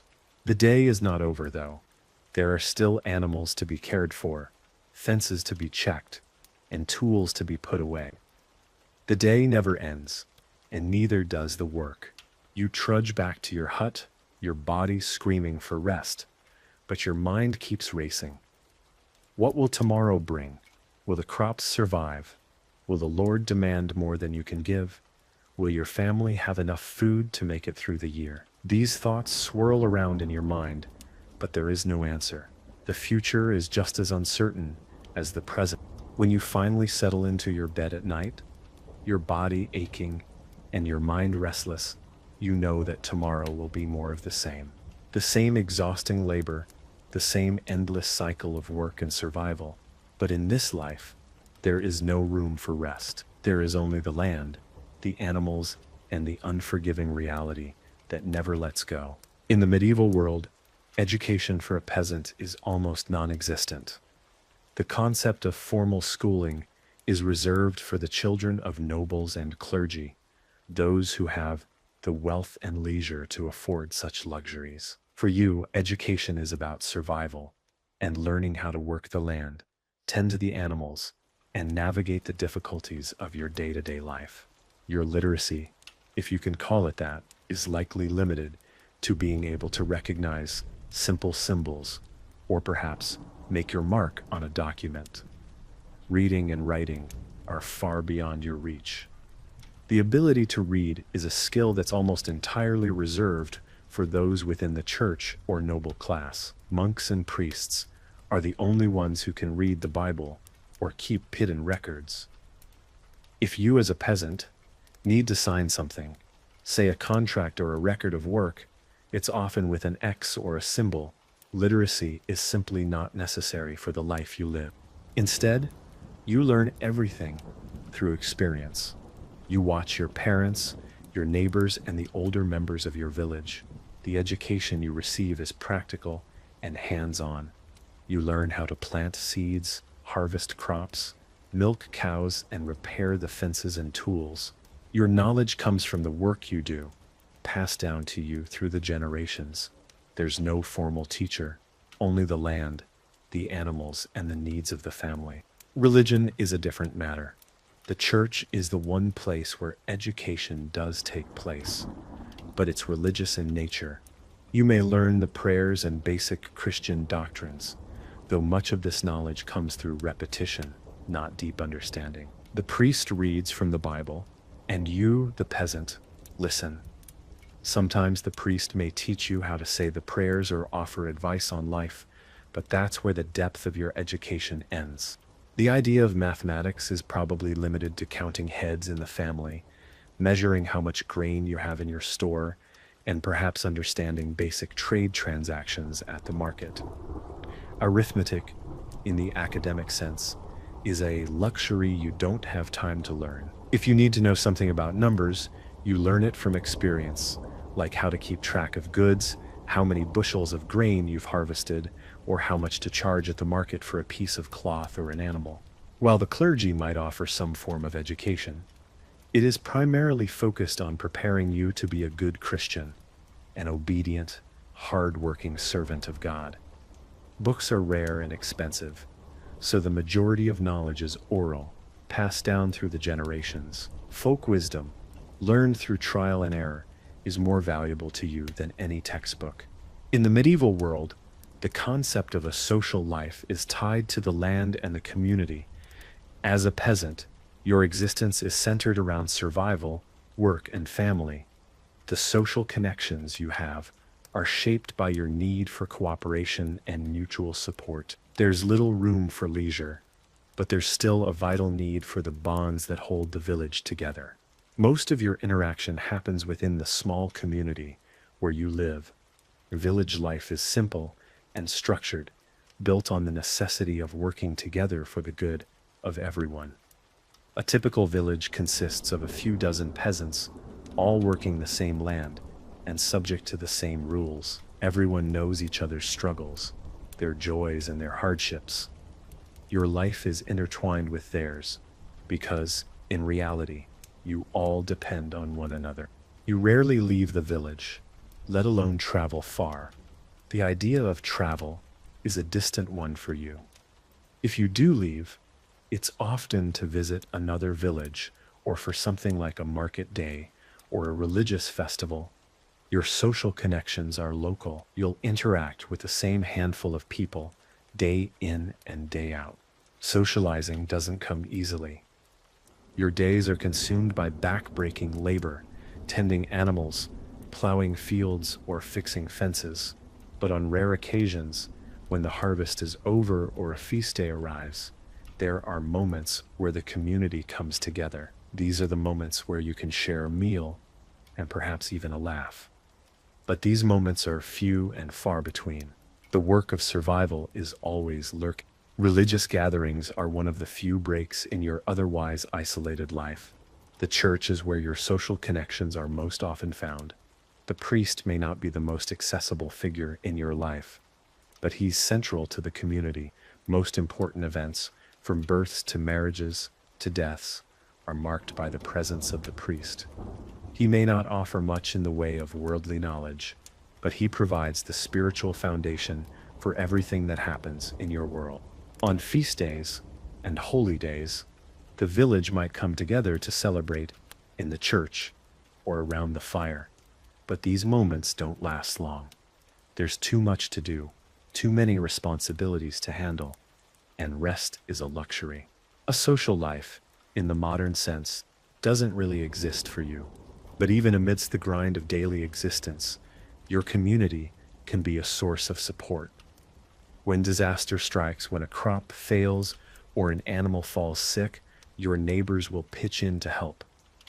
The support isn't just for convenience, it's a necessity. Without each other, survival would be nearly impossible.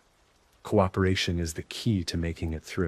In the world of a medieval peasant, love is not something you find in the poetry of distant lands or in the pages of romantic tales.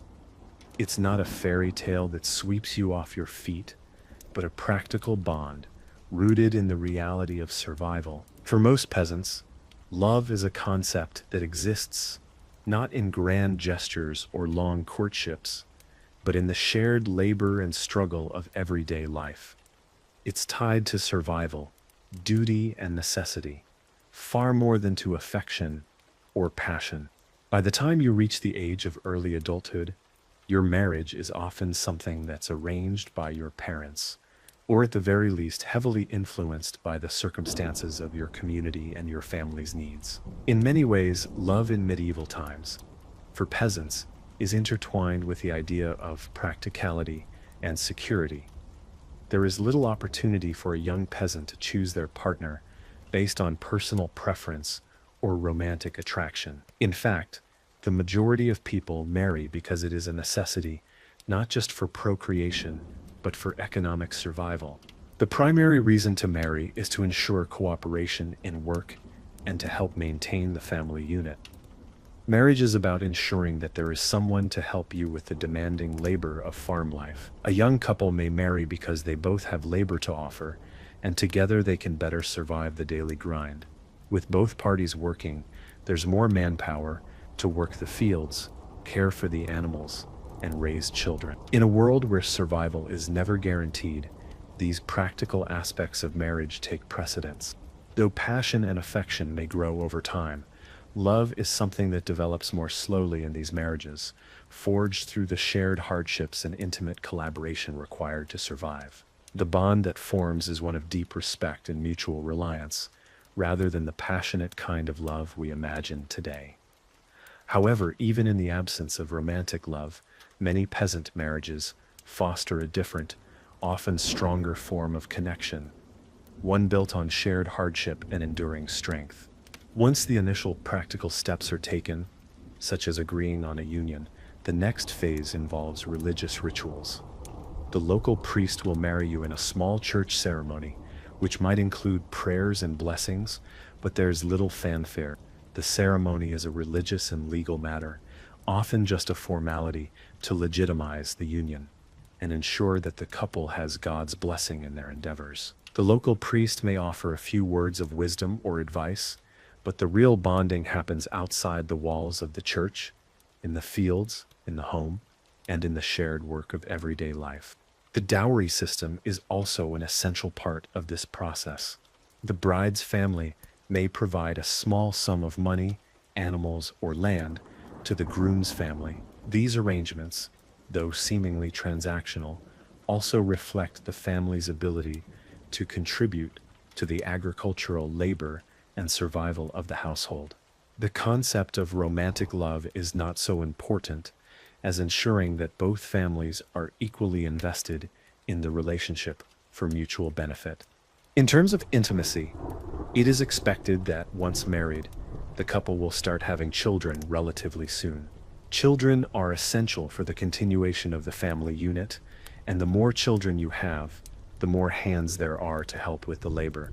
However, these pregnancies and childbirths come with a great deal of risk, as the absence of modern medical care means that childbirth is dangerous, and many women did not survive the process. Still, the desire to have children was strong, especially in a time when your offspring could serve as the backbone of your labor force. In some instances, couples might try to delay marriage in the hopes of securing a bit of individual independence before they settle into the hard work of raising a family. However, the pressure from both your family and the community to marry early is undeniable. As a young peasant, your primary focus is survival, and that means settling down as soon as possible to ensure that your life is as stable as it can be, given the harshness of the world around you. The concept of affection, or even courtship as we know it today, is far from the norm. There is no opportunity for the extended romantic exchanges that we would expect in modern relationships. The time for dating or prolonged courtship is simply unavailable. The day-to-day survival in a medieval peasant's life leaves little room for romantic gestures or personal connections. Instead, your love life is about endurance, about building a partnership that ensures survival. Love isn't about big declarations or surprise gifts, but about creating a life together that can withstand the daily struggles and provide for the family.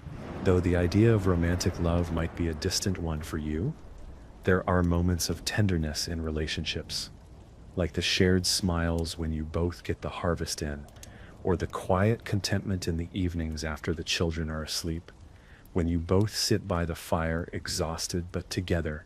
These moments, though far fewer than we would like, are still the heart of any peasant's love life.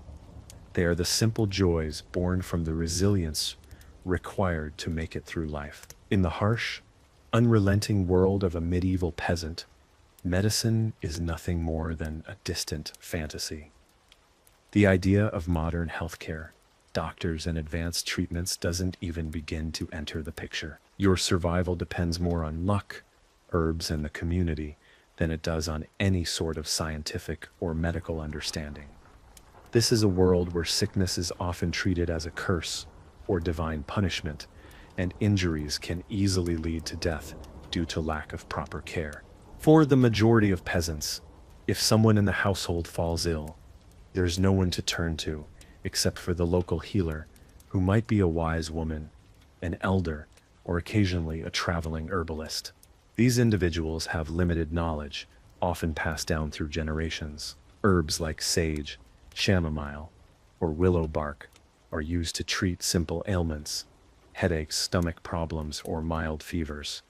But when it comes to anything serious, the knowledge available is shockingly sparse. If you suffer from a fever, you may be treated with herbal infusions or hot compresses, hoping to sweat out the illness, but there's no real understanding of the underlying causes.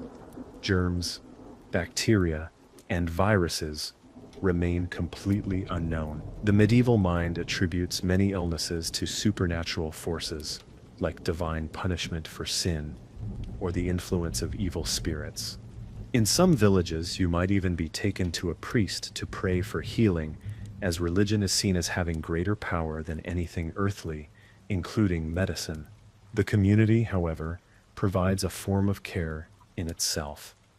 In a close-knit village, when someone falls ill, the whole community often rallies together. Neighbors might pitch in to help with the daily tasks, bring food to the sick, or keep an eye on the children while the primary caregiver focuses on the sick person. But the village healer, usually someone with rudimentary knowledge of herbal remedies, is your only real recourse. For broken bones or open wounds, there's even less hope. There's no sterilization process. Wounds are cleaned, if at all, with water or a splash of wine, if you're lucky. The idea of preventing infection through hygiene or using antiseptic is completely foreign. If the wound becomes infected, and given the lack of cleanliness in the medieval world, that's often the end. Amputations, often done out of necessity when a limb becomes gangrenous or infected, are performed with little to no pain relief. The procedure itself is crude, and the risk of death from blood loss or infection is nearly inevitable. The medieval peasant, in many cases, has no choice but to endure. The real miracle in these situations is simply surviving. The lucky ones might make it through, but for many, even something as seemingly minor as a small cut could lead to sepsis or worse. When it comes to childbirth, the risks are no less dire.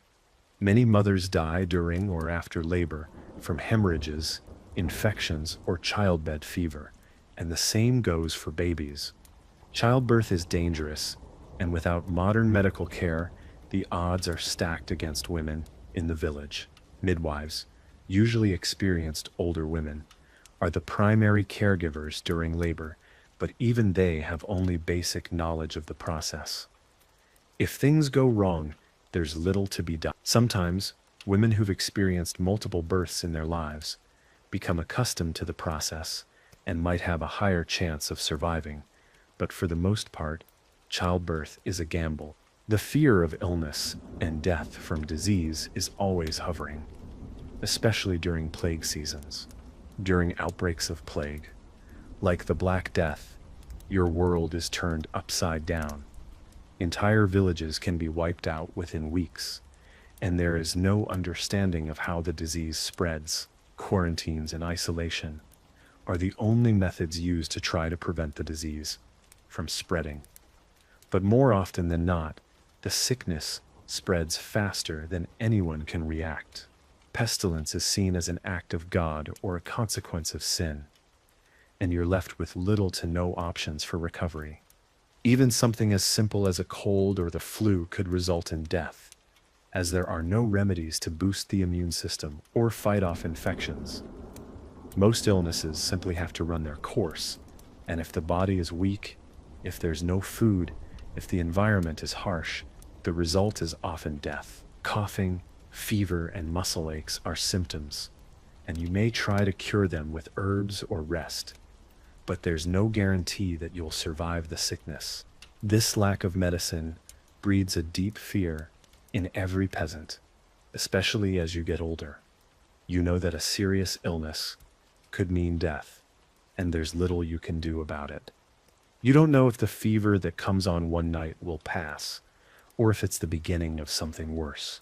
There are no hospitals or doctors to go to, no real options for help, and the resources available to you are limited at best. You can pray for healing, but you can't rely on that alone. Your life is fragile, and every injury or illness is a reminder of just how easily things can slip out of your control. In the medieval peasant's world, the family unit is the bedrock upon which survival is built. The world you live in is unforgiving, and the social pressures to work, to produce, and to keep the family alive are constant. There's no room for personal desires or even dreams. The community and familial structures are what tie you to this life, and these connections are what make it bearable, though never easy. The pressure to provide for your family weighs heavily on you. You know that if the crops fail, or the harvest doesn't come in, your family might go hungry. The lack of food and the fear of starving loom over you every year, so the family must work together as a unit to gather what you can. There is little room for personal ambitions.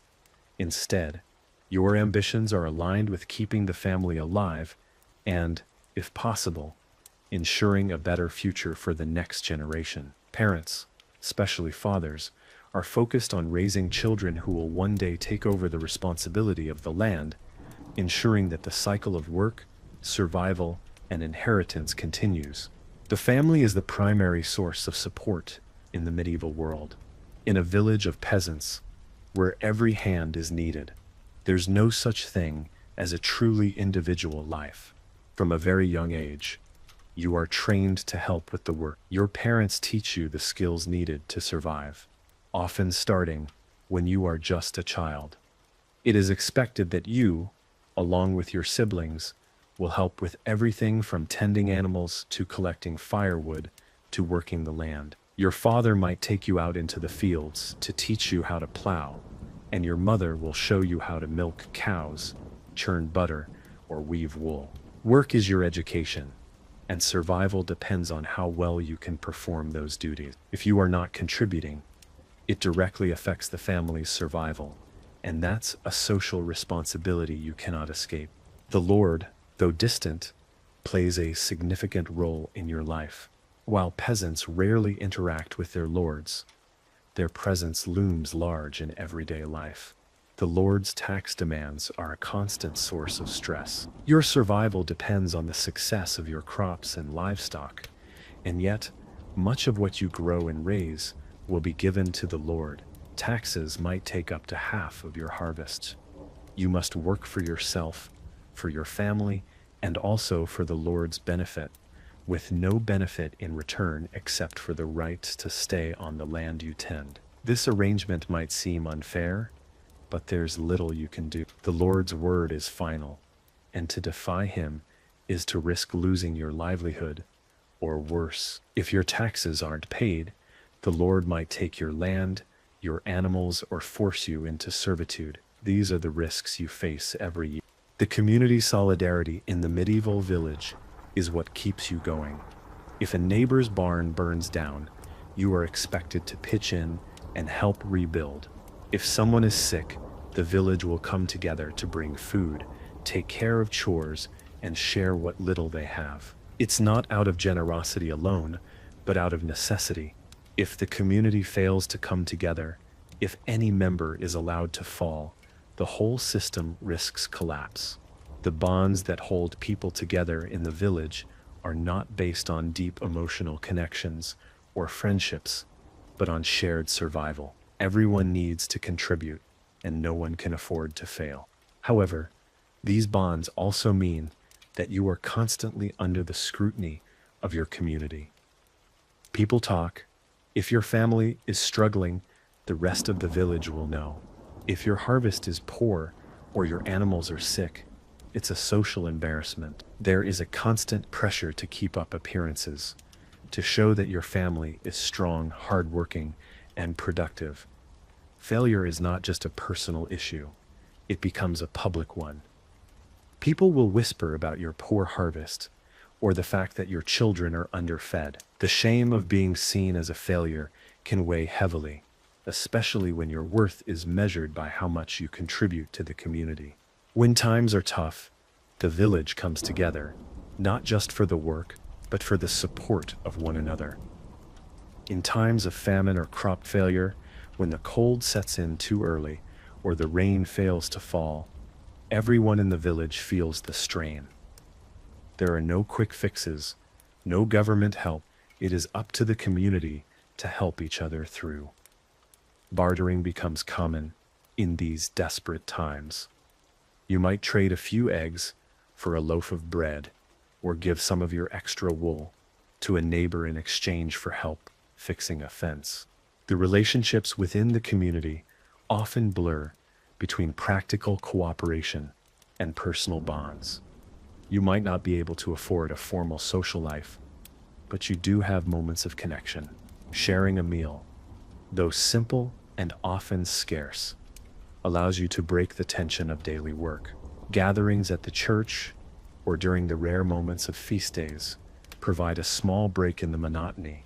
There is comfort in knowing that, for all the hardships, you are not alone. Others share your struggles and can offer help when you need it most. As a family, you often rely on each other for emotional support as well as for survival. The pressure to keep going, to stay productive, and to avoid failure is a constant source of stress.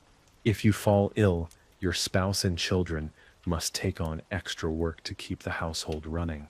This mutual reliance forms a strong emotional bond over time, despite the fact that there's little room for romantic love or emotional indulgence.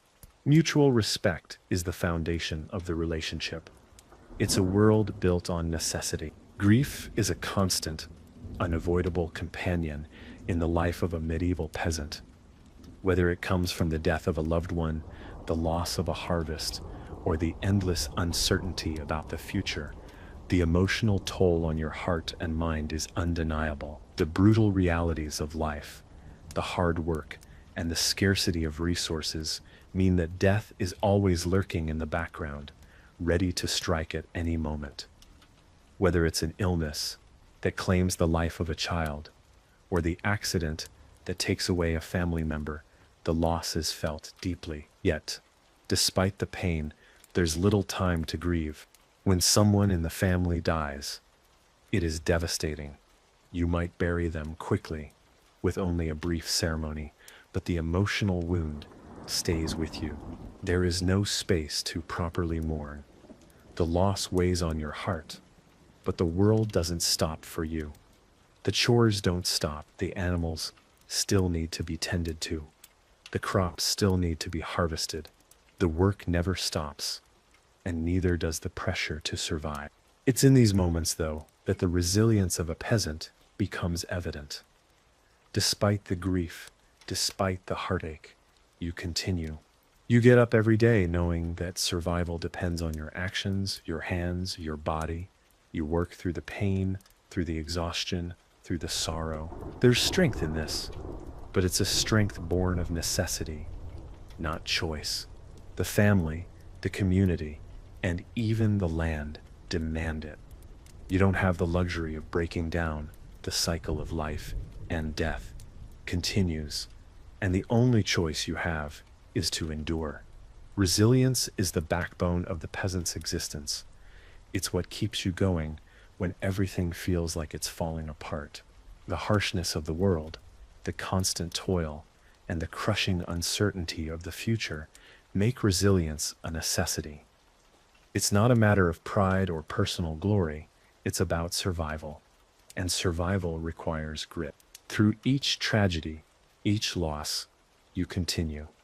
You rely on your family, your community, and your own sheer will to keep going. The emotional toll of losing someone you love is enormous, but it's endured in silence. The mental strain of this is often not acknowledged, but it's there, underlying every action, every decision. The weight of grief sits heavy in your chest, but you carry it with you day after day. The bond between family members in the face of grief is also a testament to the emotional strength you possess. In a life filled with hardship, your family becomes your anchor.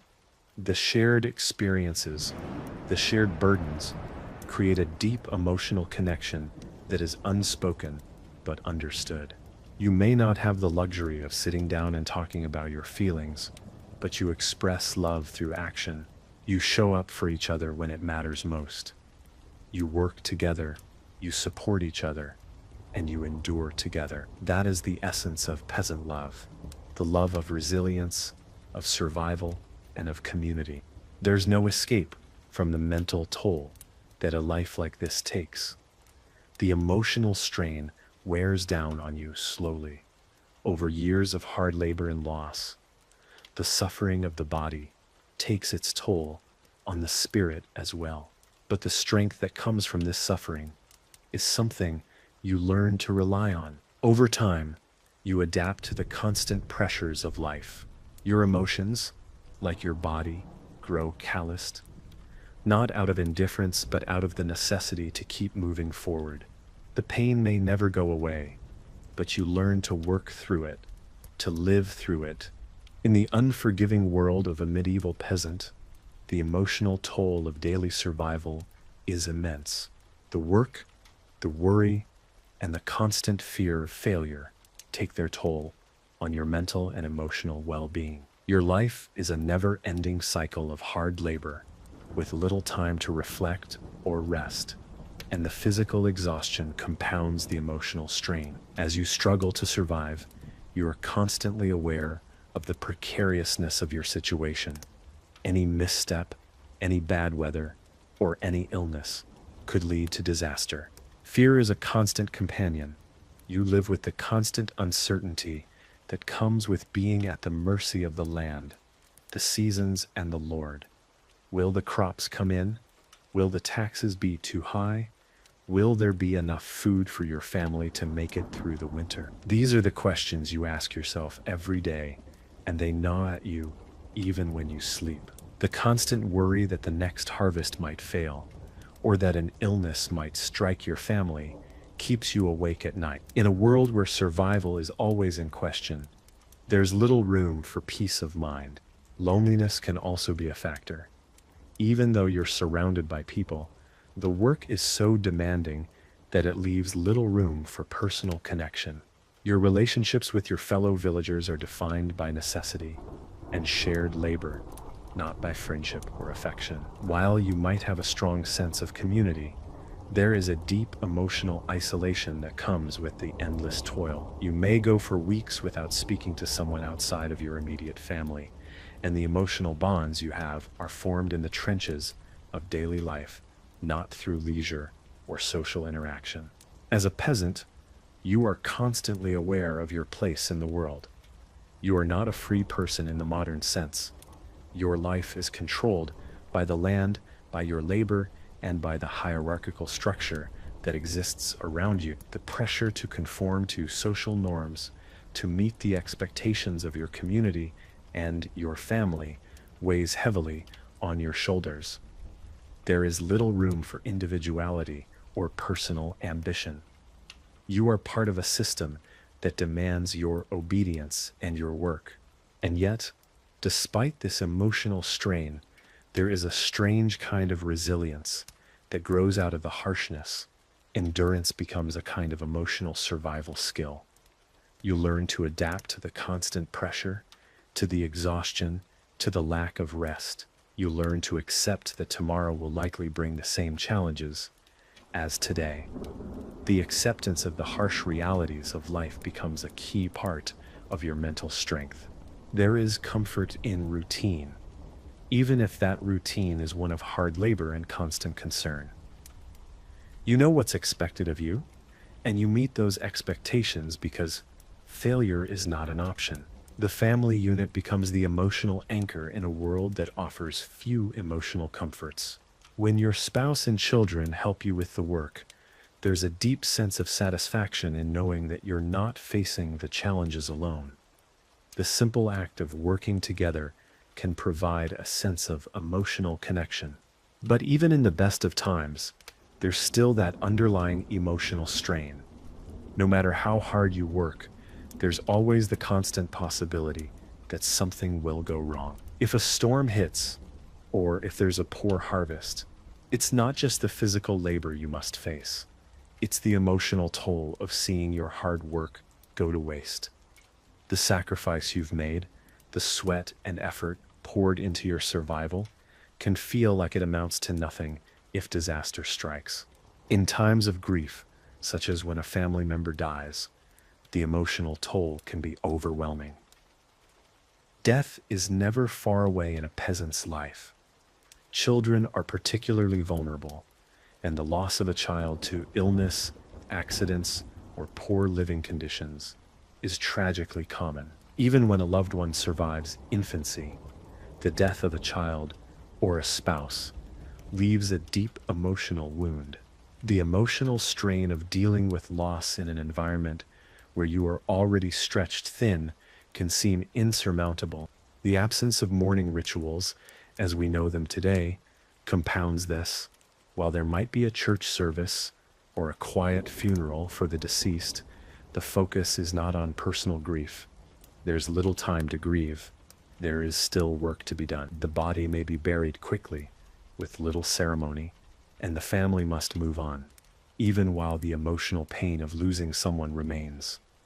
The grief is internalized, and the community moves forward because it has no choice. The lack of emotional expression is both a survival mechanism and a tragic consequence of living in such a hard world. But despite the loss, despite the emotional toll, the love between family members remains central. The bond between you and your family is what keeps you going.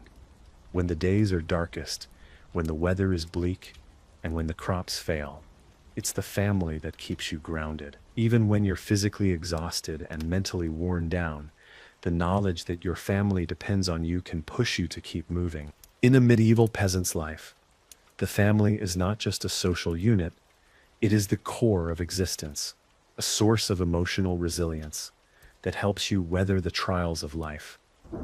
Your family is everything. The bonds that tie you to them are built on shared labor, shared struggle, and shared survival. Love in the modern sense may not be something you express openly, but the love that exists within your family is tangible. It's expressed in the hours of labor spent together, in the quiet moments of understanding when words are unnecessary, and in the mutual reliance that exists because everyone's survival depends on it. When a loved one falls ill, the family rallies together. The absence of medicine and proper health care means that the primary means of caring for a sick family member is through the combined efforts of those around them. The family members step in to take over chores, watch over the sick, and manage the household while the patient rests. The emotional weight of caring for an ill family member is immense. It's not just the physical burden of nursing someone back to health, it's the constant fear of losing them. If a child becomes ill, it is a heartbreaking experience, and the community can only provide limited support. The emotional toll of seeing a loved one suffer, knowing there is little to nothing you can do to help them, is a weight that many peasant families carry quietly. But this emotional connection within the family is also what gives you the strength to keep going. Each member of the family understands their role, even when it's difficult, even when they're tired, or when grief has started to gnaw at them. The eldest child may take on more responsibility when a parent falls ill, and the younger siblings will pitch in when work in the fields is required. The strength of the family is rooted in cohesion, in the quiet knowledge that no matter how hard the work gets, no matter how tired you are never truly alone. Even when death strikes, the family finds ways to endure. When a family member dies, whether it's a child lost in infancy, a spouse lost in childbirth, or an elderly relative, the family does not fall apart. Yes, there is grief, but there is also resilience. The family knows that the cycle of life must continue. The work must go on. You may bury the dead quickly, but the memory of that loved one lives on in the stories passed down from one generation to the next. The spirit of the family is built on this endurance, on the ability to keep going, to survive, despite the pain. However, it's not all sacrifice and grief. There are moments of joy, rare though they may be, that make the struggle worth it. The simple act of gathering around the fire, even with the day's weariness still pressing against your bones, can provide warmth that transcends the physical. The shared laughter when a joke is told, the quiet moments of affection between spouses as they take a break from their chores. These moments are like brief oases in the desert of hard work. Celebrations might happen on religious holidays, on the rare market days when there's a bit of extra food, or when a harvest finally comes through. These brief moments of shared happiness and thankfulness are fleeting, but they serve as vital reminders of why you continue the fight for survival. Yet, the struggle is always there, and it shapes your entire outlook. You are always looking ahead to what needs to be done. There's no such thing as long-term plans in your world. The immediate future is your focus. Getting through the day, making it to the next harvest, keeping the animals healthy, ensuring there's enough food to last through the coming months. There's no room for dreaming, for ambition. Survival is the only goal. The lack of control over your circumstances makes this way of life so difficult. Every day is a gamble, especially when it comes to the weather. The land could be productive, or it could be barren. The animals could thrive, or they could get sick. The Lord's taxes could be too high, or they might be slightly more forgiving. There's a constant uncertainty that hangs over your life. The lack of agency, the inability to change your circumstances, is one of the hardest parts of being a medieval peasant. But in this environment of constant work, the family unit is the one thing that remains stable. The connections you have with those who share your home, the emotional bonds that grow out of shared suffering, are your foundation. Love may not always come in the form we recognize today, but it's no less important. The bond between family members is forged through shared struggle, through the sacrifices made for one another, and through the unspoken understanding that together you can endure whatever comes. In the medieval peasant's world, shared labor is not just a necessity, it's a lifeline. The very nature of a peasant's existence, constant, grueling work, means that the family and the community are the backbone of survival. Every task, every responsibility is interconnected, and no one can afford to work in isolation. The burden of physical labor is shared across the family, and as such, the bonds of resilience are formed not just from emotional connection, but from a practical interdependence. From the moment you rise in the morning to the moment you collapse into bed at night, your labor is a shared experience. The family works together to maintain the household and the land. This might mean gathering firewood, tending to the animals, or working in the fields. Children, while not able to contribute as much as adults, are still a part of the daily cycle. By the time they are of a certain age, they are expected to learn the skills of survival, whether that's helping with the animals, cleaning, or even learning the trade of their parents. The daily rhythm of shared labor is a steady rhythm that gives structure to your day, but it is also physically exhausting. It requires everyone's participation, and when someone is missing, whether through illness, injury, or death, the loss is felt deeply by the whole family. In the event of an injury or sickness, the entire family steps in to cover the lost work. If a parent falls ill, a child might take on more responsibility, and siblings may work together to lighten the load. Sharing the burden is crucial to ensuring survival. The entire family pulls together for the common good, and there is a silent strength that comes from this communal effort. The community also plays a critical role in the shared labor of survival. In small villages, neighbors often work together, whether it's for large projects like harvesting the crops or rebuilding a barn after a storm. There is an unspoken rule that everyone helps each other. The mutual exchange of labor is crucial, as you rely on each other, not only for physical work, but also for emotional support. If one family is struggling, the rest of the community often steps in to offer what they can, whether that's by providing food, labor, or assistance with repairs. It's a system of interdependence that is built on survival, but also on the strength of relationships that form through shared hardship. This mutual cooperation becomes even more vital during difficult times. For instance, in years of poor harvests or drought, families that rely on each other for food may find themselves in grave danger. When crops fail or when the weather is harsh, communities often come together in a collective effort to ensure that everyone has enough to survive. This can mean sharing the meager resources that you've managed to gather, or working together to replant or rebuild after a flood or fire. Even though the bonds between families are practical, they are not without their emotional connections. The act of shared labor strengthens these emotional bonds, as the hardships of the work forge connections that go beyond the practicalities of daily life. It's in these moments, when you and your family or neighbors are working together, that you form the most intimate connections, not through words, but through the shared experience of enduring hard work together. It's a communal bond that is often unspoken, but deeply felt.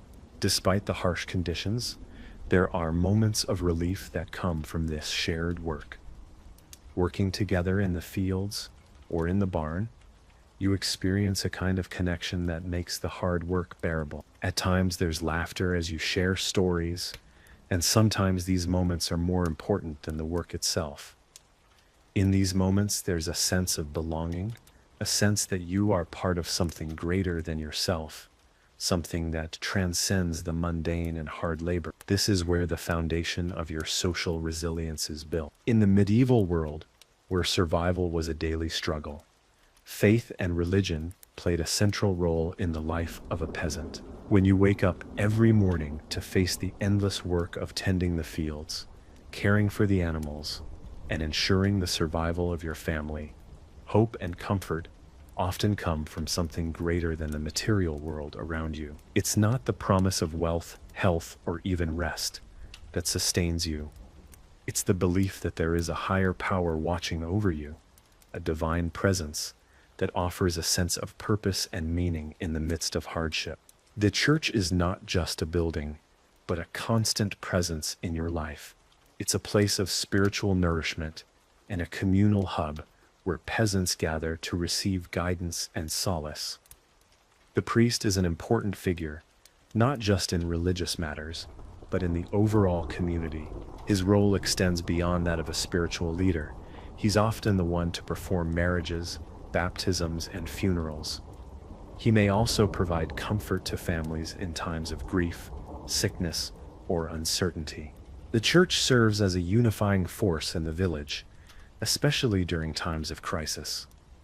If a plague strikes, or a bad harvest threatens the livelihood of the entire community, the village often turns to the church for answers. The belief that God's will is at work in the world, and that suffering is part of a greater plan, provides some comfort in the face of calamity. The idea that your hardship is not meaningless, that it serves a higher purpose, can be a balm for your soul. But it is also a source of frustration when you feel the weight of suffering without any clear reason or end in sight. Every part of your life as a peasant is steeped in religion. Feast days and holy days are moments when you gather with the community to celebrate and pray. These days, though rare, offer moments of reprieve from the constant grind of work. You come together to give thanks for what little you have, to ask for divine favor, and to participate in the ritualistic ceremonies that mark the Christian calendar. The celebration of Christmas, Easter, and All Saints' Day are not just religious observances, but also community-wide events that allow you a brief moment of connection, peace, and joy. These events are a reminder that there's more to life than just the endless work. Even in the hardest times, there's a spiritual connection that transcends the material struggles of the world. Religion also plays a role in shaping your moral framework. The church's teachings guide your sense of what is right and wrong. The Ten Commandments provide a moral compass, and the concept of sin and redemption is woven into the fabric of daily life. When things go wrong, when a crop fails or an animal dies, it's not uncommon to hear whispers that the hardship is a punishment from God. Perhaps it is because of some sin or failure to live up to the moral expectations set by the church. But there is also hope in forgiveness and the belief that God's grace can cleanse your soul. Through the sacrament of confession, you have the opportunity to repent and seek absolution. Though it may seem like a small ritual, it offers you a moment of relief and hope in an otherwise harsh world. The ritual of confession and the promise of divine forgiveness is an emotional release. It allows you to unburden your soul and prepare for the work that lies ahead. The act of repentance gives you the chance to reflect on your own shortcomings and seek to improve your spiritual life, even though your physical life remains unchanged. However, it's important to remember that faith can also create a heavy burden. When your family is struggling, when the harvest fails, and when illness strikes, the pressure to maintain faith in the face of adversity can be overwhelming. There are moments when you may wonder if your suffering is punishment, or if God has abandoned you. The unanswered prayers, the unresolved struggles, the constant labor, they all wear down your faith. But in the end, the hope that the divine will provide relief keeps you going. Rituals, whether they are tied to religious holidays or to daily practices like prayers before meals or at bedtime, serve to give structure and meaning to an otherwise chaotic and difficult life. These practices may seem like small gestures, but they anchor you in the belief that there is something more to life than just survival. They provide comfort and a sense of continuity in a world that is otherwise constantly shifting beneath you.